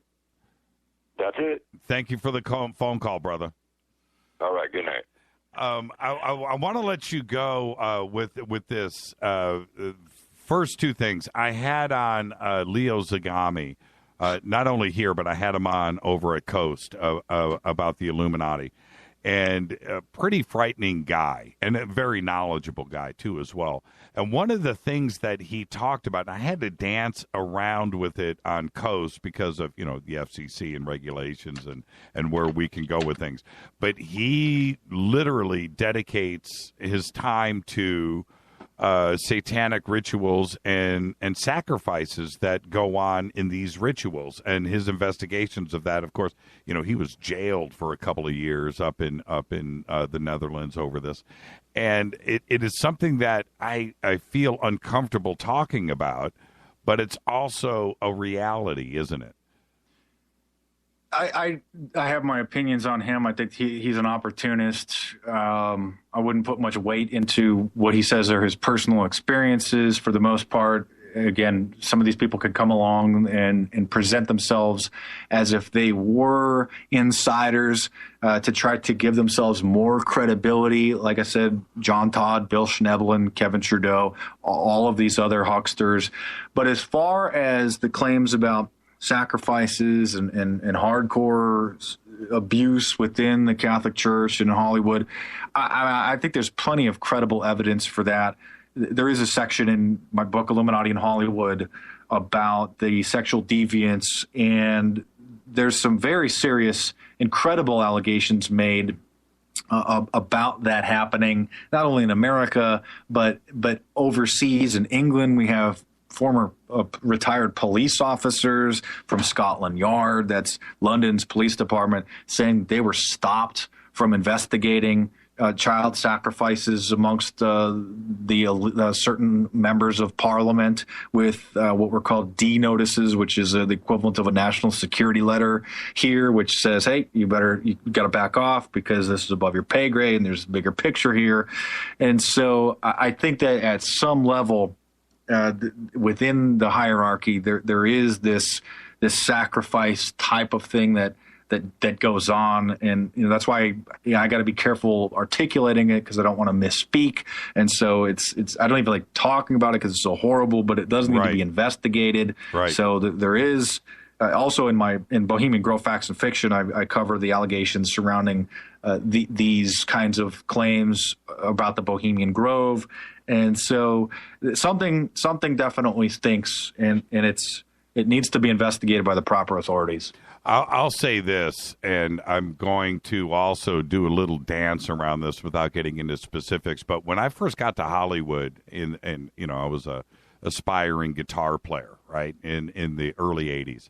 And so you get into a certain circle, right? And you're there and you're going to parties and hanging out. And I started to hear from different people, not from the same, from different people, these crazy stories about things and deals that are made in the Hollywood Hills and what you have to do to make the climb and what you have to do to get. And I just thought to myself, you're crazy. It's insane. And I would hear these stories about different actors and musicians that get sucked into these circles of the dark side. And I dismissed all of it. And I heard these stories over years. This isn't, like a one-time little rumor thing. This was discussed. And it was a frightening thing. And I look back at it now. Thank goodness I never went down, those roads or witnessed anything. But I certainly heard the stories. And they were repetitive and they were consistent. And it was frightening. Now that I know what I know and I look back, it's a dark world here, the entertainment industry. And it's at times it can get a little bit frightening. And you just don't know who you're talking to. In Los Angeles, in those higher ups, particularly in the entertainment industry, I mean, we're talking about people who get numb to normal society and normal pleasures, where perversion is celebrated, and so we're seeing their fantasies played out on the big screen with films like 50 Shades of Grey or Hostel. There's a play over in England, I think it's in England or somewhere in Europe, where people are, portrayed as being castrated and murdered on stage. And this is, quote, entertainment. This is fun for these people to go and watch. So I don't think it's that far of a stretch to say that there are groups, fetish groups or a sect of the Illuminati who take things a few steps further and actually commit murder for fun. We have Ralph Reicherman, the former bassist from the Scorpions, admitted that when he was at a, quote, fetish party in Germany, that the host said that they murder people there for fun sometimes. And Ralph said that he almost vomited after being shown some of the things that was happening at the party. He said that he wasn't at a snuff party, but he said that he believes that the host was correct. So those kinds of things, you can't put it past these kinds of people to be doing those sorts of things for fun. I mean, these are the sickest people on the planet. Well, you have Eyes Wide Shut right there. I mean, Kubrick needed to make that film, which is a modern day version of the Hellfire Club, which was the sex club of the elite ruling class in England in the 18th century, where they would get together for orgies. And so, that film, his last film before he died, really kind of a thinly veiled reference to that kind of thing. And the Jeffrey Epstein's Orgy Island and things like that. All of this covered in detail in my book. Great. Thank you so much, Mark. Always good to talk with you, bro. Yeah. Great conversation tonight. And, we'll pick things up and go a little bit deeper once again, and we welcome you back anytime. Thank you so much. Thanks again. You got it. Mark. Yeah, you got it. Mark Dice, everybody. That is a conference. That is why, and I say it after we do a show like we have tonight, that is why we do Fade to Black. Right there. Mark Dice is is all of that. I just got to thank you, Mark, so much for coming on. And there you go. Thank you for all the phone calls, too. Sorry we didn't get to everybody, but I did my best. Now, speaking of something crazy, I don't know. You know what? I have enough time for a couple of more phone calls if you want to go ahead and call back. I just cleared out the phone lines. But 323-825-5045. I feel what's the word? I feel bad.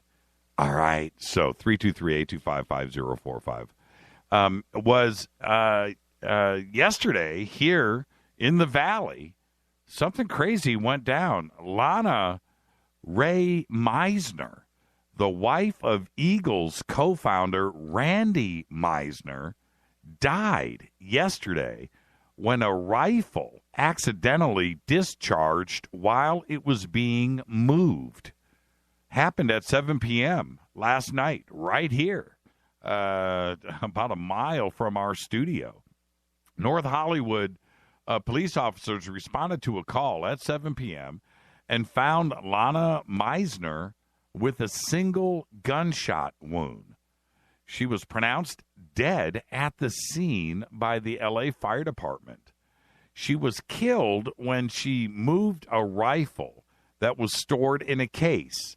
Now, apparently, something was inside of the rifle case that moved around, was heavy enough to hit the trigger of the rifle inside of the case, get through everything, and caused it to fire.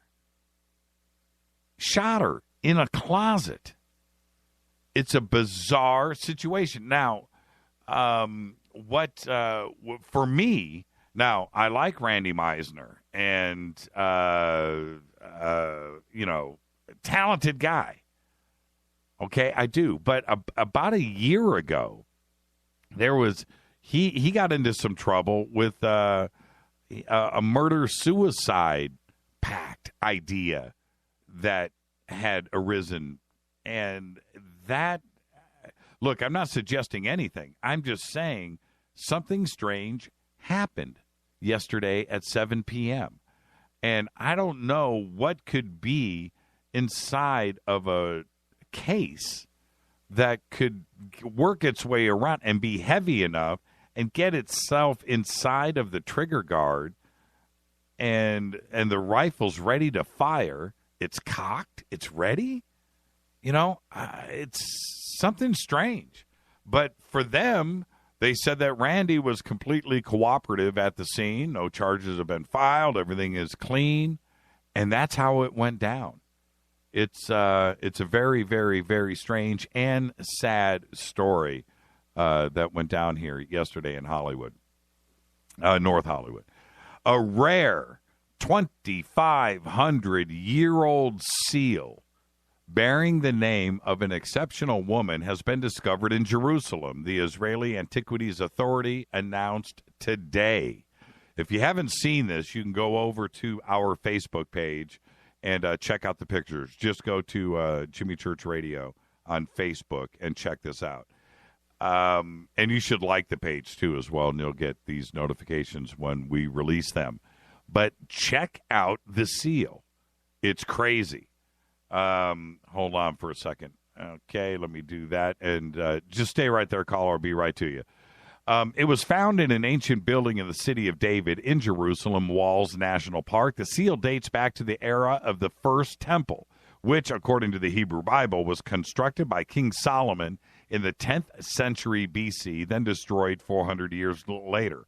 Her name, Elihana, and it does not appear in the Bible, and there is no other information regarding her.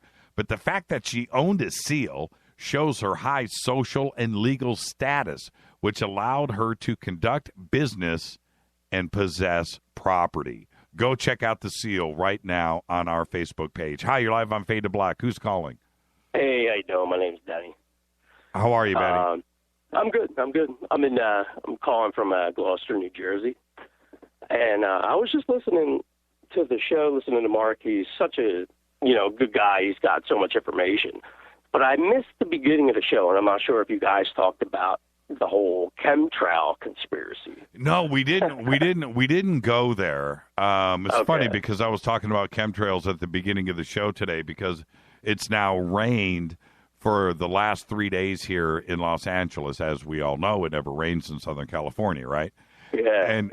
And we were in the middle of a drought for the last, 5 years, 6 years.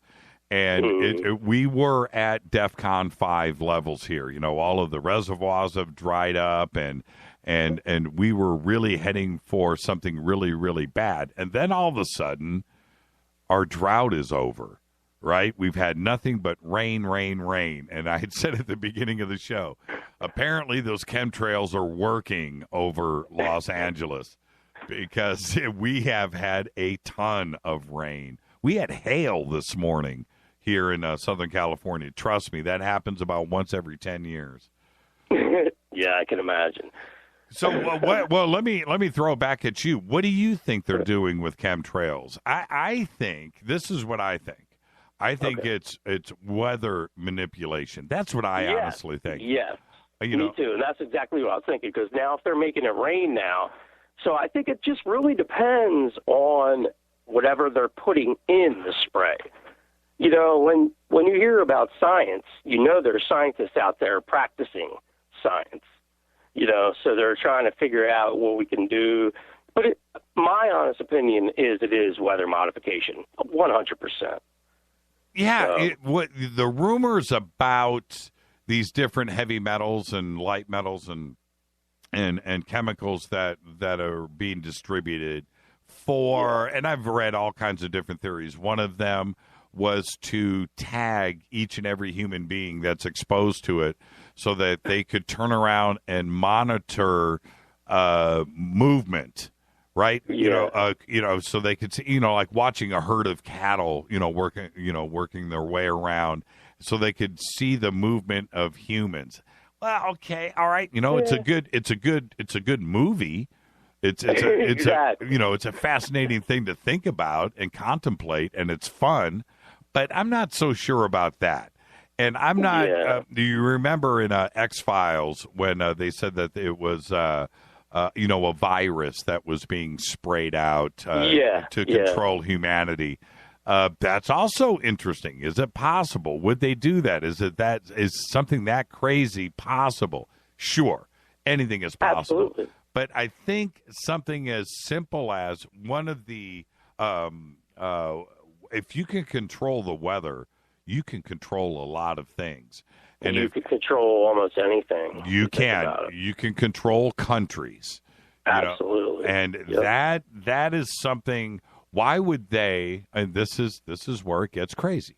Why would they dry up? First off, we live in a desert. Los Angeles is a desert. Let's not forget about that. Yeah. We live in a desert community. The only reason why we have anything green here is because Mulholland brought water in, and we were able to, because before Hollywood, this was a desert, okay? Now, why would they dry up or moisten us here? It could be a lot of different reasons. It could be to change the economy of the farmers, right? Raise and lower the prices of fruits and vegetables. Why not? Why not make fruits and vegetables more profitable? Let's dry up everything. Let's cause a little cause and effect in the farming economy. It's not. And it's actually a pretty good idea because now you can control what is being grown with the seeds. And I think that's where Monsanto was actually trying to do, and people caught on because I think people are getting smarter, man. Bingo. Like, even though there's a lot of sheep out there, but I think people are catching on, and I think it just needs to be talked about more because there's something going on. Yeah, there is, and there's another. I know this may sound funny, but if you think about it, we have a huge skiing economy here. Okay, we have mountains that have a big every single year an annual ski economy, and it's in a bunch of different communities. So more snow, right? Chemtrails, seeding the clouds. This is not anything new, but if we want to control the ski economy, right? Okay, more snow, jack up the ski prices, get people up there. But there's that part. But more snow means when it melts, we have more water here in Los Angeles. It's called the melting of the snowpack. And when it melts, we get that water back. It's pretty interesting how they kind of feed off of each other. And could that be part of it here in Southern California and the Central Coast? Because that's where the snowpack melts from. It's pretty interesting. I don't think it's that crazy of an idea. I really don't. It's not. And, I mean, my honest opinion is they know how this works. and it's all about money. Just like the cure for cancer. I'm sure they have that. But if you can sell billions of dollars in pharmaceuticals every year, then why release the cure? That's right. What was your name again? My name's Denny. Thank you, Denny, for the phone call, man. Last call no of the problem, night. man. You guys did a great show tonight. Yeah, thank you so much, Denny. You're welcome, absolutely. Behave. And thanks for taking my call, Bo. Yeah, you got it. Thank you so much. This is Fade to Black. I've got a couple of things I need to get in here because it is Fade to Black. There is a material called Vanta Black. Vanta Black is the darkest, most blackest, most void-on-earth material ever invented. It was introduced by Surrey Nanosystems back in 2014, and you remember when I first presented this story. The company said back then that the material was capable of absorbing 99.96% of light. How black is the blackest black? Black.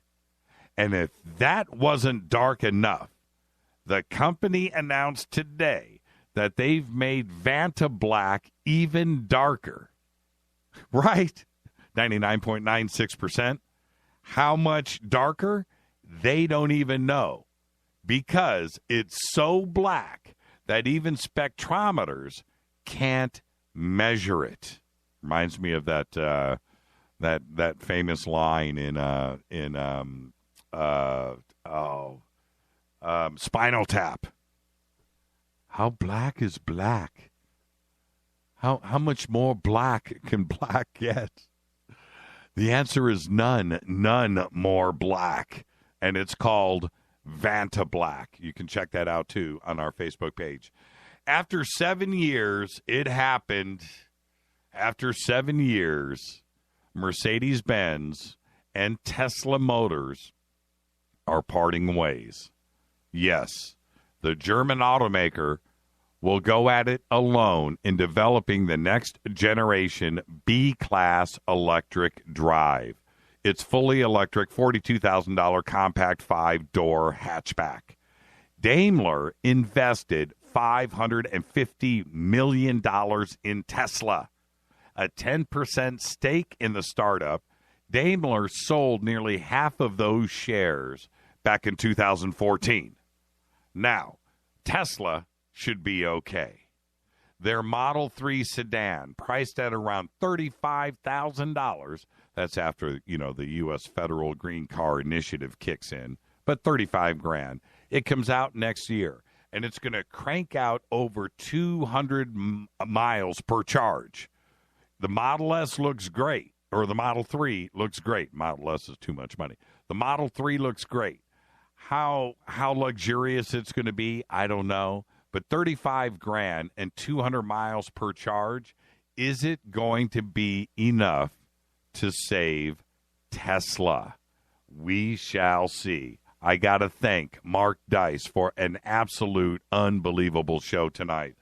Our executive producer is Rita Kamarian. Show is produced by Hilton J. Paul, Mark D. Kovar, LJ3, Renee, Mark Dunbar, Jonas. Thank you, Bob. Thank you, Dennis. Announcers are Steve Harder, Gene Bateau, and Mark D. Kovar. Fady by Dale. Webmaster is Drew, the Geek.